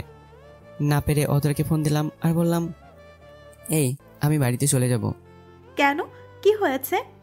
দূর আর বললেন না, এদের সাথে চিল্লাচিল্লি করতে করতে মাথা নষ্ট হয়ে যাচ্ছে। চিল্লাচিল্লি করে লাভ হবে না, ঠান্ডা মাথায় বুঝিয়ে বলুন। আর নাস্তা পানির ব্যবস্থা করে দিন, দেখবেন আপনার কাজ সুন্দরভাবে সম্পন্ন হচ্ছে। আর যদি মাথা বেশি গরম হয়ে যায়, পুকুর থেকে একটা ডুব দিয়ে আসেন। এই আপনি কি আমার সাথে মজা করছেন? না, আপনার সাথে মজা করতে যাব কেন? আর খেয়ে নিন, মনে হয় না খেয়ে আছেন, তাই মাথা আরো বেশি গরম হচ্ছে। দূর, রাখলাম। আমি ভাবছিলাম অধরের সাথে কথা বললে মাথা ঠান্ডা হবে, কিন্তু আরো বেশি গরম করে দিল। যাই হোক, অধরে যা বললো তা করেই দেখি। আমি বাজারে গেলাম, 7 আপ বিস্কুট চানাচুর কিনে আবার বাড়িতে আসলাম। এসে বললাম, আপনারা অনেক কাজ করেছেন, এখন আসেন হালকা নাস্তা করে নিই। সবাই খেয়ে নাস্তা পানি করিয়ে বললাম, দেখেন ভাই, আমি এবারে কেউই না, ছেলের একজন ভালো বন্ধু মাত্র। আর এইসব কিছু দায়িত্ব এসে পড়েছে আমার উপর। আপনাদের সাথে চিল্লাচিল্লি করে আমার কোনো লাভ নেই, কিন্তু একটু ভালো করে কাজটা করুন, তাহলে আমার সম্মানটা নষ্ট হবে না। তাদের আরও কিছু কথা বলে কাজে লাগিয়ে দিলাম। এখন আগের থেকে ভালোভাবেই কাজ করছে। গেট, প্যান্ডেল সব কিছুর কাজ শেষ, এখন বাকি আছে লাইটিং। রাব্বি আর ওর বাবা এখনো গরু কিনে বাসায় আসেনি। ভাবছিলাম লাইটিংয়ের দায়িত্ব ওদের কাছেই দেব, কিন্তু এখন ওরা আসলো না। কিভাবে কি করব, আমি কি করে বলবো? আর বাকি রাখলে হবে না। আমি লাইটিংয়ের লোকদের খবর দিলাম। আগে থেকেই বলা ছিল, সব কিছু আগে এনে রাখছে। বলছিল প্যান্ডেলের কাজ শেষ হলে ওদের ফোন দিতে, ওরা এসে ওদের কাজ করবে। কি আর করার, সম্মানহানির ঝুঁকি নিয়ে নিজেই বলতে লাগলাম কোথায় কিভাবে লাইট দিয়ে সাজাতে হবে। ওদের কাজ শেষ, সন্ধ্যা 7টার সময় পুরো বাড়ি লাইট দিয়ে আলোকিত। যাই হোক, আমার তো ভীষণই ভালো লাগছে। এখন ওদের কেমন লাগছে কি করে বলবো? সারাদিনে চিল্লাচিল্লি শেষে গেলাম গোসল করতে। গোসল করে বাড়িতে এসে দেখি ওরা গরু নিয়ে চলে আসছে। আমি রাব্বির কাছে গিয়ে জিজ্ঞেস করলাম, দেখেন ভাই, কোথাও কিছু ভুল হলে মাপ চাই। না ভাইয়া, সবকিছু অনেক সুন্দর হয়েছে। আমি যেভাবে ভেবেছিলাম তার থেকে কয়েক গুণ বেশি সুন্দর হয়েছে। রাতে আর আমি অধরাকে ফোন দেইনি। রাত 10টার দিকে অধরাই ফোন দিল। কিছুক্ষণ বাজার পর রিসিভ করলাম। কি, কাজ কি এখনো শেষ হয়নি? হয়েছে। তাহলে আমাকে ফোন দিলেন না যে? এমনি ফোন দেইনি। আমার উপর কি রেগে আছেন কোনো ব্যাপারে? না, রেগে কেন থাকবো? দুপুরের কথার জন্য মনে হয় রেগে আছেন, তাই না? ওরা মাথা একদম খারাপ করে দিছিল। ভাবছিলাম আপনার সাথে কথা বলে ভালো লাগবে, কিন্তু উল্টো আপনি আমার মাথা খারাপ করে দিলেন। সরি, বুঝতে পারিনি। আচ্ছা, খেয়েছেন তো? হ্যাঁ, খেয়েছি। আর রাতে খাবার বেশি হয়ে গেছে। বেশি কিভাবে হয়? আপনি খাবেন আর আপনি জানবেন না? খাচ্ছিলাম তো, হঠাৎ রাব্বির বড় খারাপ প্লেটে ভাত দিল। না পারছিলাম কিছু বলতে, না পারছিলাম উঠে আসতে। এত মানুষের সামনে উঠে আসলে কেমন দেখায় না? সারাদিন তো কাজের মধ্যেই ছিলেন, কালকে অনেক কাজ, আজকে ঘুমান। আপনি কি করবেন? আমিও ঘুমাবো। আচ্ছা, তাহলে ঘুমিয়ে যান। পরদিন সকাল থেকে আয়োজন শুরু। মানুষ আসতে শুরু করেছে। দুপুর গড়াতে মানুষ ভর্তি লোক। গ্রামে যদিও গায়ে হলুদ হয় সন্ধ্যায়। কথা ছিল 50 জন যাবে ছেলে পক্ষ থেকে, আর মেয়ে পক্ষ থেকে আসবে 50 জন। কিন্তু দেখা গেল মেয়ে হয়ে গেছে 53 জন। ছেলেদের যাবার আর কোনো উপায় নেই। তাদের সাথে 2 জন পুরুষ গেল। অধরাকে দেখতে ইচ্ছে করছে, থাক, গিয়ে দেখতে না পারলাম। অধরা তো আসবে, তখন দেখে নেব। মেয়ে পক্ষের লোক চলে আসছে। আমি দাঁড়িয়ে সবাইকে শ্যাম্পু দিচ্ছিলাম। সবাইকে দেয়া শেষ করে অধরাকে দেখলাম না। ফোন দিয়ে দেখি, ফোন দিলাম আর বললাম, এই কই আপনি, আসলেন না কেন? ধর, আজকে যাব আবার কালকে যাব, এত হাঁটাহাঁটি ভালো লাগে না, তাই একেবারে কালকেই যাব। ও আচ্ছা, ঠিক আছে। আপনাদের পক্ষ থেকে না 40 জন মেয়ে আর 10 জন ছেলে আসার কথা ছিল, তাহলে শুধু মেয়ে আসলো কেন? দেখেননি মহিলা হয়ে গেছে 53 জন, তাই আর ছেলে যায়নি। আপনি আসলেও তো পারতেন। কেউ তো যেতে বলো না, ওই 2 জনকে বলেছে তাই ওরা গেছে। আপনি তো আমাদের গ্রামেরই। আসলে সবাই ভাবতো মেয়ে পক্ষ। সেটা কিভাবে হয় জানেন না? এখন আমি ছেলে পক্ষের লোক। হ্যাঁ, তা তো বেশ ভালো করেই জানি। আচ্ছা, কাল তো আপনারা আসবেন, গাড়ির ব্যবস্থা করেননি? হ্যাঁ, করা হয়েছে তো। তাহলে ঠিক আছে। কাল আপনি মেয়ের সাথে আসবেন, তাই না? হ্যাঁ, মেয়ের সাথে যায় তো কিছু লোক। পরের দিন সবাই বের হচ্ছে। বরের জন্য আলাদা গাড়ি আর লোকের জন্য বাস। আমি বরের গাড়িতে উঠে বসেছি। মেয়ের বাড়ির সামনে চলে এসেছি। গেটে কি হয় সবারই জানা আছে, তাই বললাম না। বিয়ে বাড়িতে সাধারণত বরের জুতো চুরি হয়, কিন্তু এখানে দেখি আমার জুতা নেই। চারদিকে তাকে খুঁজতে লাগলাম, কিন্তু জুতা নেই তো নেই। অধরা আমার কাছে এসে বলল, দেখে মনে হচ্ছে কিছু খুঁজছেন। দেখুন না কি কাণ্ড, আমার জুতা চুরি হয়ে গেছে। ও মা, সে কে? আপনার জুতা চুরি হয়ে গেল? একটু দেখেন না কে নিল আমার জুতা। জুতা খুঁজে বের করে দিতে পারি যদি আমাকে শাড়ি পরতে সাহায্য করেন। কিন্তু আমি তো শাড়ি পরাতে পারি না। আমি দেখিয়ে দিব, আপনি সেই মোতাবেক করলেই হবে। আগে আমার জুতা এনে দিন। আগে বলুন, আমাকে শাড়ি পরতে সাহায্য করবেন? হ্যাঁ করব। তারপর অধরা চলে গেল। কিছুক্ষণ পর দুইটা পিচ্চি মেয়ে এসে জুতা দিয়ে বলল, ভাইয়া, আপু আমাদের সাথে আপনাকে যেতে বলেছে। আমি ওদের সাথে গেলাম। একটা ঘরে ঢুকে দিয়ে ওরা চলে গেল। তারপর অধরাকে শাড়ি পরাতে সাহায্য করলাম। শাড়িটা আমাকে কেমন লাগছে? পুরো একটা নীল পরীর মতো লাগছে। এখন যে আপনাকে পাঞ্জাবি চেঞ্জ করতে হবে। আমি কেন পাঞ্জাবি চেঞ্জ করব? আর আমি বাড়তি পাঞ্জাবি সাথে আনিনি। আমি এনে রেখেছি, এই নিন, এটা আপনার। নীল পাঞ্জাবি কেন? আপনি আমাকে নীল শাড়ি গিফট করেছেন, আমিও রিটার্ন করলাম। তাড়াতাড়ি চেঞ্জ করে নিন, ওদের বের হওয়ার সময় হয়ে গেছে। আচ্ছা, চোখ বন্ধ করুন, চেঞ্জ করছি। তারপর চেঞ্জ করে আমরা বের হলাম। মেয়ে নিয়ে আমরা বের হচ্ছি। ওদের গাড়িতে উঠিয়ে দিয়ে আমরা যখন উঠতে যাব ঠিক তখনই অধরা বলল, এই আপনি এই গাড়িতে না, আমার সাথে বাসে যাবেন। কেন বাসে কেন? এতগুলো অপরিচিত মানুষের সাথে যেতে আমার ভয় লাগে। আচ্ছা ঠিক আছে চলুন। অধরাকে নিয়ে বাসে উঠলাম। প্রায় সবাই হা হয়ে তাকিয়ে আছে। আমি আর অধরা পাশাপাশি বসলাম। ছেলের বাসায় আসার পর রাতে নাচ গানের অনুষ্ঠান। আমি আর অধরা আবার পাশাপাশি বসে আছি। ওর উক্তি আলাদাই থাকবে না, কাউকে চেনে না, কে কি বলবে তাই। কয়েকজন নেচে যাবার পর এক পিচ্চি এলো নাচতে শুরু করার জন্য। অধরা বলল, দেখুন না পিচ্চি কত সুন্দর নাচতেছে, মনে চাচ্ছে। এইভাবে কাছে গিয়ে আমার পাঞ্জাবি টেনে ধরে বলল, এইভাবে একটা উম্মা দেই। আমার গালে একটা চুমু দিল। চুমু খেয়ে তো আমার শরীর ঠান্ডা হয়ে যাচ্ছে। আমি বললাম, এটা কি হলো? আমাকে এভাবে চুমু দিলেন কেন? আসলে বুঝতে পারিনি, আমি এত উত্তেজিত হয়ে গেছিলাম। এটা বলে অধরা উঠে দিল দৌড়। আমার লজ্জা লাগছে। কেউ কি চুমুর দৃশ্য দেখে বলল নাকি? আমি চারপাশে একটু চোখ বুলিয়ে নিলাম। না, সবাই নাচ দেখতে ব্যস্ত হয়ে গেছে। আমি নাচ দেখতে লাগলাম। যখন চুমু দিল মনে হলো ঠান্ডা একটা পরশ পেলাম। এখন সে জায়গায় ঠান্ডা লাগছে। অনেকক্ষণ বসে থাকার পর আর ভালো লাগছিল না। আমি উঠে চলে গেলাম। রাব্বি ভাই ওনার বন্ধুদের সাথে বসে আছে। এখন আর ওইখানে যাব না। আমি আমার রুমে গেলাম। রুমে আরো দুইজনকে থাকতে দিতে হয়েছে। তারা কেউ এখন রুমে নেই। কোথাও ভালো লাগছে না। বারবার শুধু সেই মুহূর্তের কথাই মনে পড়ছে। অধরা গেল কই? ও তো বলেছিল একা করতে নাকি ভয় পায়। আমি খুঁজতে লাগলাম, কোথাও দেখা মিলছে না। মনে হয় আয়েশের সাথে আছে। যা ভেবেছিলাম ঠিক তাই। আয়েশের সাথে বসে আছে। আমাকে দেখে মাথা নিচু করে ফেললো।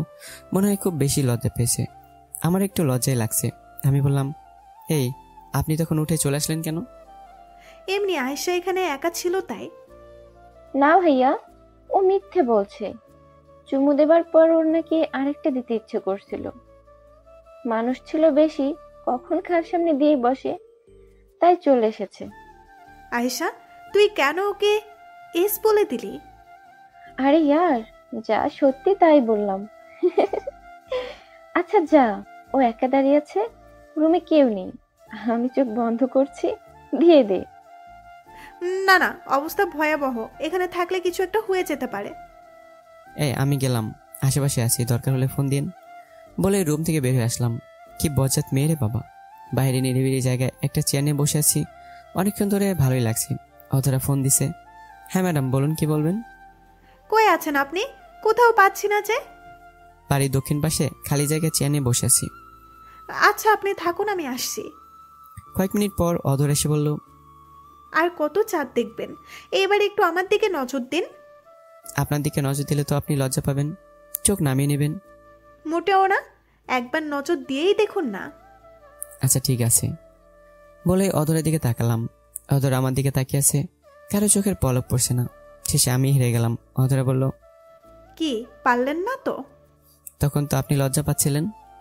হ্যাঁ একটু লাগছিল। আচ্ছা শাড়ি পরেই থাকবেন নাকি? না, চেঞ্জ করব। তো এখনো করেননি কেন? একটা কাজ বাকি আছে তো। কাজ? কি কাজ বাকি আছে? একটু উঠে দাঁড়ান, আমি বলছি। আমি উঠে দাঁড়ালাম। অধর আমার পাশে এসে সেলফি তুলতে শুরু করলো। আমি কিছু বললাম না। ভালোই লাগছে অধরের স্পর্শ। আমার মনে দুষ্টুমি বুদ্ধি ঘুরপাক খাচ্ছে। নিজেকে অনেক কষ্টে সামলে রেখেছি। হঠাৎ অধরা বলল, কি হলো, আপনাকে এমন লাগছে কেন? সোজা হয়ে দাঁড়ান, শেষে একটা সেলফি তুলবো। আমি সোজা হয়ে দাঁড়ালাম। অধরার ঠোঁট আমার গালের সাথে স্পর্শ করে একটা ছবি তুললো। তারপর আমি বললাম, কি ব্যাপার, এইভাবে ছবি তুললেন কেন? আমার ইচ্ছে হলো তাই। চলেন গিয়ে ঘুমাবেন, অনেক রাত হয়ে গেছে। আর একটু থাকি না। না, আর 1 সেকেন্ডও না, কখনকার নজর পড়ে বলা যায় না। চলেন। বলে আমার হাত ধরে টানতে টানতে বাড়িতে নিয়ে আসলো। তারপর আমাকে রুমে ঢুকিয়ে দিয়ে ও চলে গেল। রাত অনেক হয়েছে। আমি পাঞ্জাবি পাজামা খুলে টি শার্ট গায়ে দিলাম। তারপর দিলাম এক ঘুম। পরদিন ঘুম থেকে উঠে দরজা খুলে বের হলাম। আজকে বাড়িতে খাওয়া দাওয়া হবে, তাই অনেক লোক আছে। আমি ব্রাশ হাতে নিয়ে বাইরের দিকে যাচ্ছিলাম। সবাই হা হয়ে আমার দিকে তাকিয়ে আছে, কিন্তু ব্যাপার কি সেটাই তো বুঝতে পারছি না। একজন বলে বসলো, কি ভাই, বাসর কি রাব্বি ভাইয়ের হয়েছে নাকি আপনার? মানে কি বলতে চাচ্ছেন আপনি? ভাইয়া, ঘরের ব্যাপার ঘরে রাখাই ভালো, সবাইকে দেখিয়ে কি লাভ? কি দেখালাম ভাই? আপনার গালে দেখেন লিপস্টিকের দাগ লেগে আছে। তার কথা শুনে কাল রাতের কথা মনে পড়ে গেল। অধরা কালকে কি করেছিল। ইসরে, মান সম্মান সব শেষ করে দিলাম। এক দৌড়ে নদীর পাড়ে চলে এসেছি। ব্রাশের মধ্যে যে টুথপেস্ট ছিল, আঙ্গুল দিয়ে উঠে গালে লাগিয়ে ধুয়ে নিলাম। বজাত মেয়া, কোথাকার কিস দিবি ভালো কথা, লিপস্টিকের কি দরকার ছিল? আমার মান সম্মান সব খেয়ে দিল। বাসায় আসার পর সবাই আমাকে দেখে হাসছিল। আমি তো লজ্জায় শেষ। সবাই তো জানে আমার বউ নেই, আর আমি এখানে একা এসেছি। সবাই হয়তো ভাবছে এখান থেকে কোনো মেয়ে পটিয়া তার সাথে আকাম কুকাম করেছি। অধরাকে খুঁজতে লাগলাম। অনেকক্ষণ খোঁজাখুঁজি পর দেখলাম এক ঝাঁক মেয়ের মধ্যে বসে আছে। আমি সেখানে যেতে মেয়েগুলো বলল, আবুদুল্লাহ ভাই আপনাকে খুঁজতে খুঁজতে এখানে চলে এসেছে, যান গিয়ে শুনে আসুন কি বলে। ও মা গো, মেয়েগুলো আমাকে দুলাভাই বলল, কোন হিসেবে সেটা মাথায় ঢুকছে না। বজ্জাত মেয়ে আমার কাছে এসে বলল, অধরা কি হলো, কিছু বলবেন? পরে বলছি, তার আগে বলুন মেয়েগুলো আমাকে দুলাভাই বললো কেন? কিছু মনে করবেন না, আমি ওদের বলেছি আপনি আমার হবু স্বামী। কি? আবার বলেন তো, কি বলছেন? আপনি আমার হবু স্বামী তাই বলেছি। ও মা গো, এত করে মিথ্যা কথা কেন বলছেন? কি করব, বিয়ে বাড়ির ছেলেগুলো এত ফাজিল, মেয়েগুলোকে দিয়ে প্রপোজ পাঠিয়েছে। আমি আপনাকে দেখিয়ে বলেছি আমার বিয়ে ঠিক হয়ে গেছে আর উনি আমার হবু স্বামী। কিছু মনে করবেন না, নয়তো এই ছেলেগুলো আমাকে অনেক ডিস্টার্ব করতো। আচ্ছা, কিছু মনে করবো না, কিন্তু আপনার জন্য তো আমার মান সম্মান সব শেষ হয়ে গেল। আসলে বুঝতে পারছিলাম না কি বলবো, আপনাকে দেখে মনে হলো তাই। আরে সেই ব্যাপারে না, কাল যে চুম্মা দিলেন, আপনার ঠোঁটে লিপস্টিক আমার গালে লেগেছিল, আর এখন সবাই দিকে হাসাহাসি করছে। ধুর, এত সম্মানহানির কি আছে? কি নেই তা বলেন? সবাই জানে আমি অবিবাহিত, আমার বউ নেই, আর আমি একা এসেছি। একা এসেছিলেন এইটুকু ঠিক আছে, কিন্তু সবাই এটাও জানে আমি আপনার হবু বউ। সো এত লজ্জা পাবার কিচ্ছু নেই, বুক ফুলিয়ে হাঁটুন। আরে আরে কি করেন, বুক উঁচু করছেন কেন? ও মা, আপনি না বলেন বুক ফুলিয়ে হাঁটতে? আরে কথার কথা বলেছি, আর কি সব পরে আছেন? যান গিয়ে ভালো জামা পরেন। কেন, এটা কি ভালো না? সাদা টি শার্টে আপনাকে একদম বাজে লাগছে। লাগুক, আমি এটাই পরে থাকবো। এখন গিয়ে এই টি শার্ট চেঞ্জ না করলে চুম্মা দিয়ে টি শার্টের মার্কা করে দেবো, এই বলে দিলাম। দেন, আপনি তো আমার হবু বউ, সবার সামনে চুম্মা দেন। দিতে পারলে আমি কেন দিতে পারবো না? সত্যিই দিব কিন্তু। তো আমি কি মিথ্যে দিতে বলছি নাকি? চারপাশে দেখছেন কত লোক আছে। লোকজনকে আমি ভয় পাই না। আচ্ছা, আপনি এত ঘাওড়া কেন? আপনি ঘাওড়া, আপনার বাপ ঘাওড়া। হায় আল্লাহ, এখানে আমার আব্বু কি করলো? আমার আব্বু বলেছে সে জমি বিক্রি করবে না, তবুও কেন আব্বুর পিছনে পড়ে আছে? আচ্ছা বাদ দিন, আজকে দুপুরে আমরা নদীতে গোসল করতে যাব। আচ্ছা ঠিক আছে, যাব। দুপুরবেলা সবাই বের হচ্ছে। অধরা আমাকে ডেকে নিয়ে গেল। ছেলে কম মেয়ে বেশি। যাওয়ার সময় সবাই বলাবলি করে যাচ্ছিল নদীতে গঙ্গা মা আসছে, সেটা কি মাঝে মাঝে মানুষ ধরে নিয়ে যায়। গ্রামে এমন অনেক কাহিনী আছে, মুরব্বীদের কাছ থেকে শুনেছি, কিন্তু নিজে কখনো প্রত্যক্ষ করিনি। নদীর পাড়ে চলে এসেছি। অধরা আমাকে বলল, আচ্ছা আপনি এখানে বসে থাকুন, আমরা গোসল করে আসছি। কেন আমি বসে থাকবো কেন? আমি কি গোসল করব না? হ্যাঁ অবশ্যই করবেন, তবে বাসায় গিয়ে টিউবওয়েলে। না, আমি নদীতে গোসল করব। চুপচাপ এখানে বসে থাকুন, নয়তো ওই যে দেখছেন গাছের ডাল, ওইটা দিয়ে ঠ্যাং ভেঙে দিব। কি গুন্ডি মেরে বাবা, কি আর করবো, হবু বউ বলে পরিচয় দিয়েছি, একটু একটু কথা তো শুনতেই হয়। আমি পরে গালে হাত দিয়ে বসে আছি আর ওদের গোসল করে দেখছি। আহারে, সবাই কত আনন্দ করছে, আর আমি হঠাৎ সবাই অদর অদর বলে চিৎকার করছে আর বলছে, ভাইয়া অধরাকে তো দেখা যাচ্ছে না। আমি ভালো করে নজর বুলিয়ে দেখলাম, না কোথাও নেই। একটু আগে তো ছিল। আর এখন নদীতে পানি বেশি। কিছু না ভেবে দিলাম এক ঝাঁপ। খুঁজতে খুঁজতে নদীর মাঝে চলে এসেছি। আমি সাঁতার জানলেও বেশি পানিতে সাঁতার পারি না, ডুবে যাই। আমি বলে গেছিলাম আমি নিজে ডুবে যাচ্ছি। ইচ্ছে মতো পানি খাচ্ছি। অধরা উঠে বলল, কিরে মামুন কোথায়? এবার সবাই বলল, তুই যেভাবে বলছিলি সেই মোতাবেক করলাম। ও নদীর মাঝে চলে যায়, তারপর তো আর দেখছি না। আরে তোরা করেছিস কি? তোদের না বললাম ওকে নদীর মাঝে যেতে দিস না, ও ডুবে যায়। তারপর খোঁজাখুঁজি শুরু হলো। কয়েকজন মিলে ওপরে আনলো। জ্ঞান নেই। পানি অতিরিক্ত খাওয়াতে পেটে চাপ দিয়ে পানি বের করছে। নিঃশ্বাস নিতে কষ্ট হচ্ছে। সবাই বলছে মুখের মধ্যে ফু দিয়ে নিঃশ্বাস নেওয়া স্বাভাবিক করতে। সবার কথা শুনে অধরা নিজেই মুখের সাথে মুখ লাগিয়ে ফু দিয়ে নিঃশ্বাস নিতে সাহায্য করছে। কিছুক্ষণ পর আমি চোখ মেলে তাকালাম। সবাই ভেজা কাপড়ে দাঁড়িয়ে আছে। আমি চোখ মেলে তাকে দেখি অধরা পাশে বসে আছে, আর ওর চুলগুলো এখন আমার মুখের উপরে আছে। কি সুন্দর চুলের ঘ্রাণ। অধরা বলল, এখন কেমন লাগছে? মরতে মরতে বেঁচে গেছি, নিঃশ্বাস তো নিতেই পারছিলাম না। সবাই বলল, বউ থাকতে এত চিন্তা কিসের? যাই হোক, ফ্রিতে মুভির কিছু দৃশ্য দেখতে পেলাম। এই তোরা চুপ করবি? এই কেউ কি ছবি তুলেছিস এত সুন্দর একটা মুহূর্তের? হ্যাঁ, আমি তুলেছি। দেখেন দুলা ভাই, আপনাদের রোমান্টিক দৃশ্য। তারপর আমি সুস্থ হয়ে বিয়েবাড়ির কাজ সম্পন্ন করে বাড়িতে চলে আসি। আসার পর মা বাবার সাথে কথা বললাম। এভাবে আমার দিন চলতে থাকে। তার মাঝে অধরাতে আছেই। কিছুদিন পর আমাদের বাপজান আর এদিকে চেয়ারম্যান, বাড়ির লোকজন সবকিছু ঝামেলা মিটিয়ে মিলেমিশে থাকতে শুরু করে। এদিকে আমি আর অধরা চুটিয়ে প্রেম করতে থাকি। এভাবে অনেকদিন কাটানোর পর আমাদের বিয়ে হয়ে যায়। তারপর আমাদের নতুন একটা রাত এসে পড়ে আমাদের মাঝে। কিন্তু আমি এই রাতটার জন্য অনেক অপেক্ষা করেছিলাম, অবশেষে পেয়ে গেলাম। আর আমি বাসরাতে বিড়াল মারবো। আর যদি আপনারা বাসরাতে বিড়াল মারতে চান তাহলে নতুন বিয়ে করে বিড়াল মারুন। তো বন্ধুরা, গল্পটি কেমন হয়েছে অবশ্যই জানাতে বলবেন না। আমি অসুস্থতার কারণে ঠিকমতো গল্প দিতে পারছি না, সেটা আগে বলেছি, আবারও বলছি। ভুল হলে ক্ষমা করবেন। আল্লাহ হাফেজ।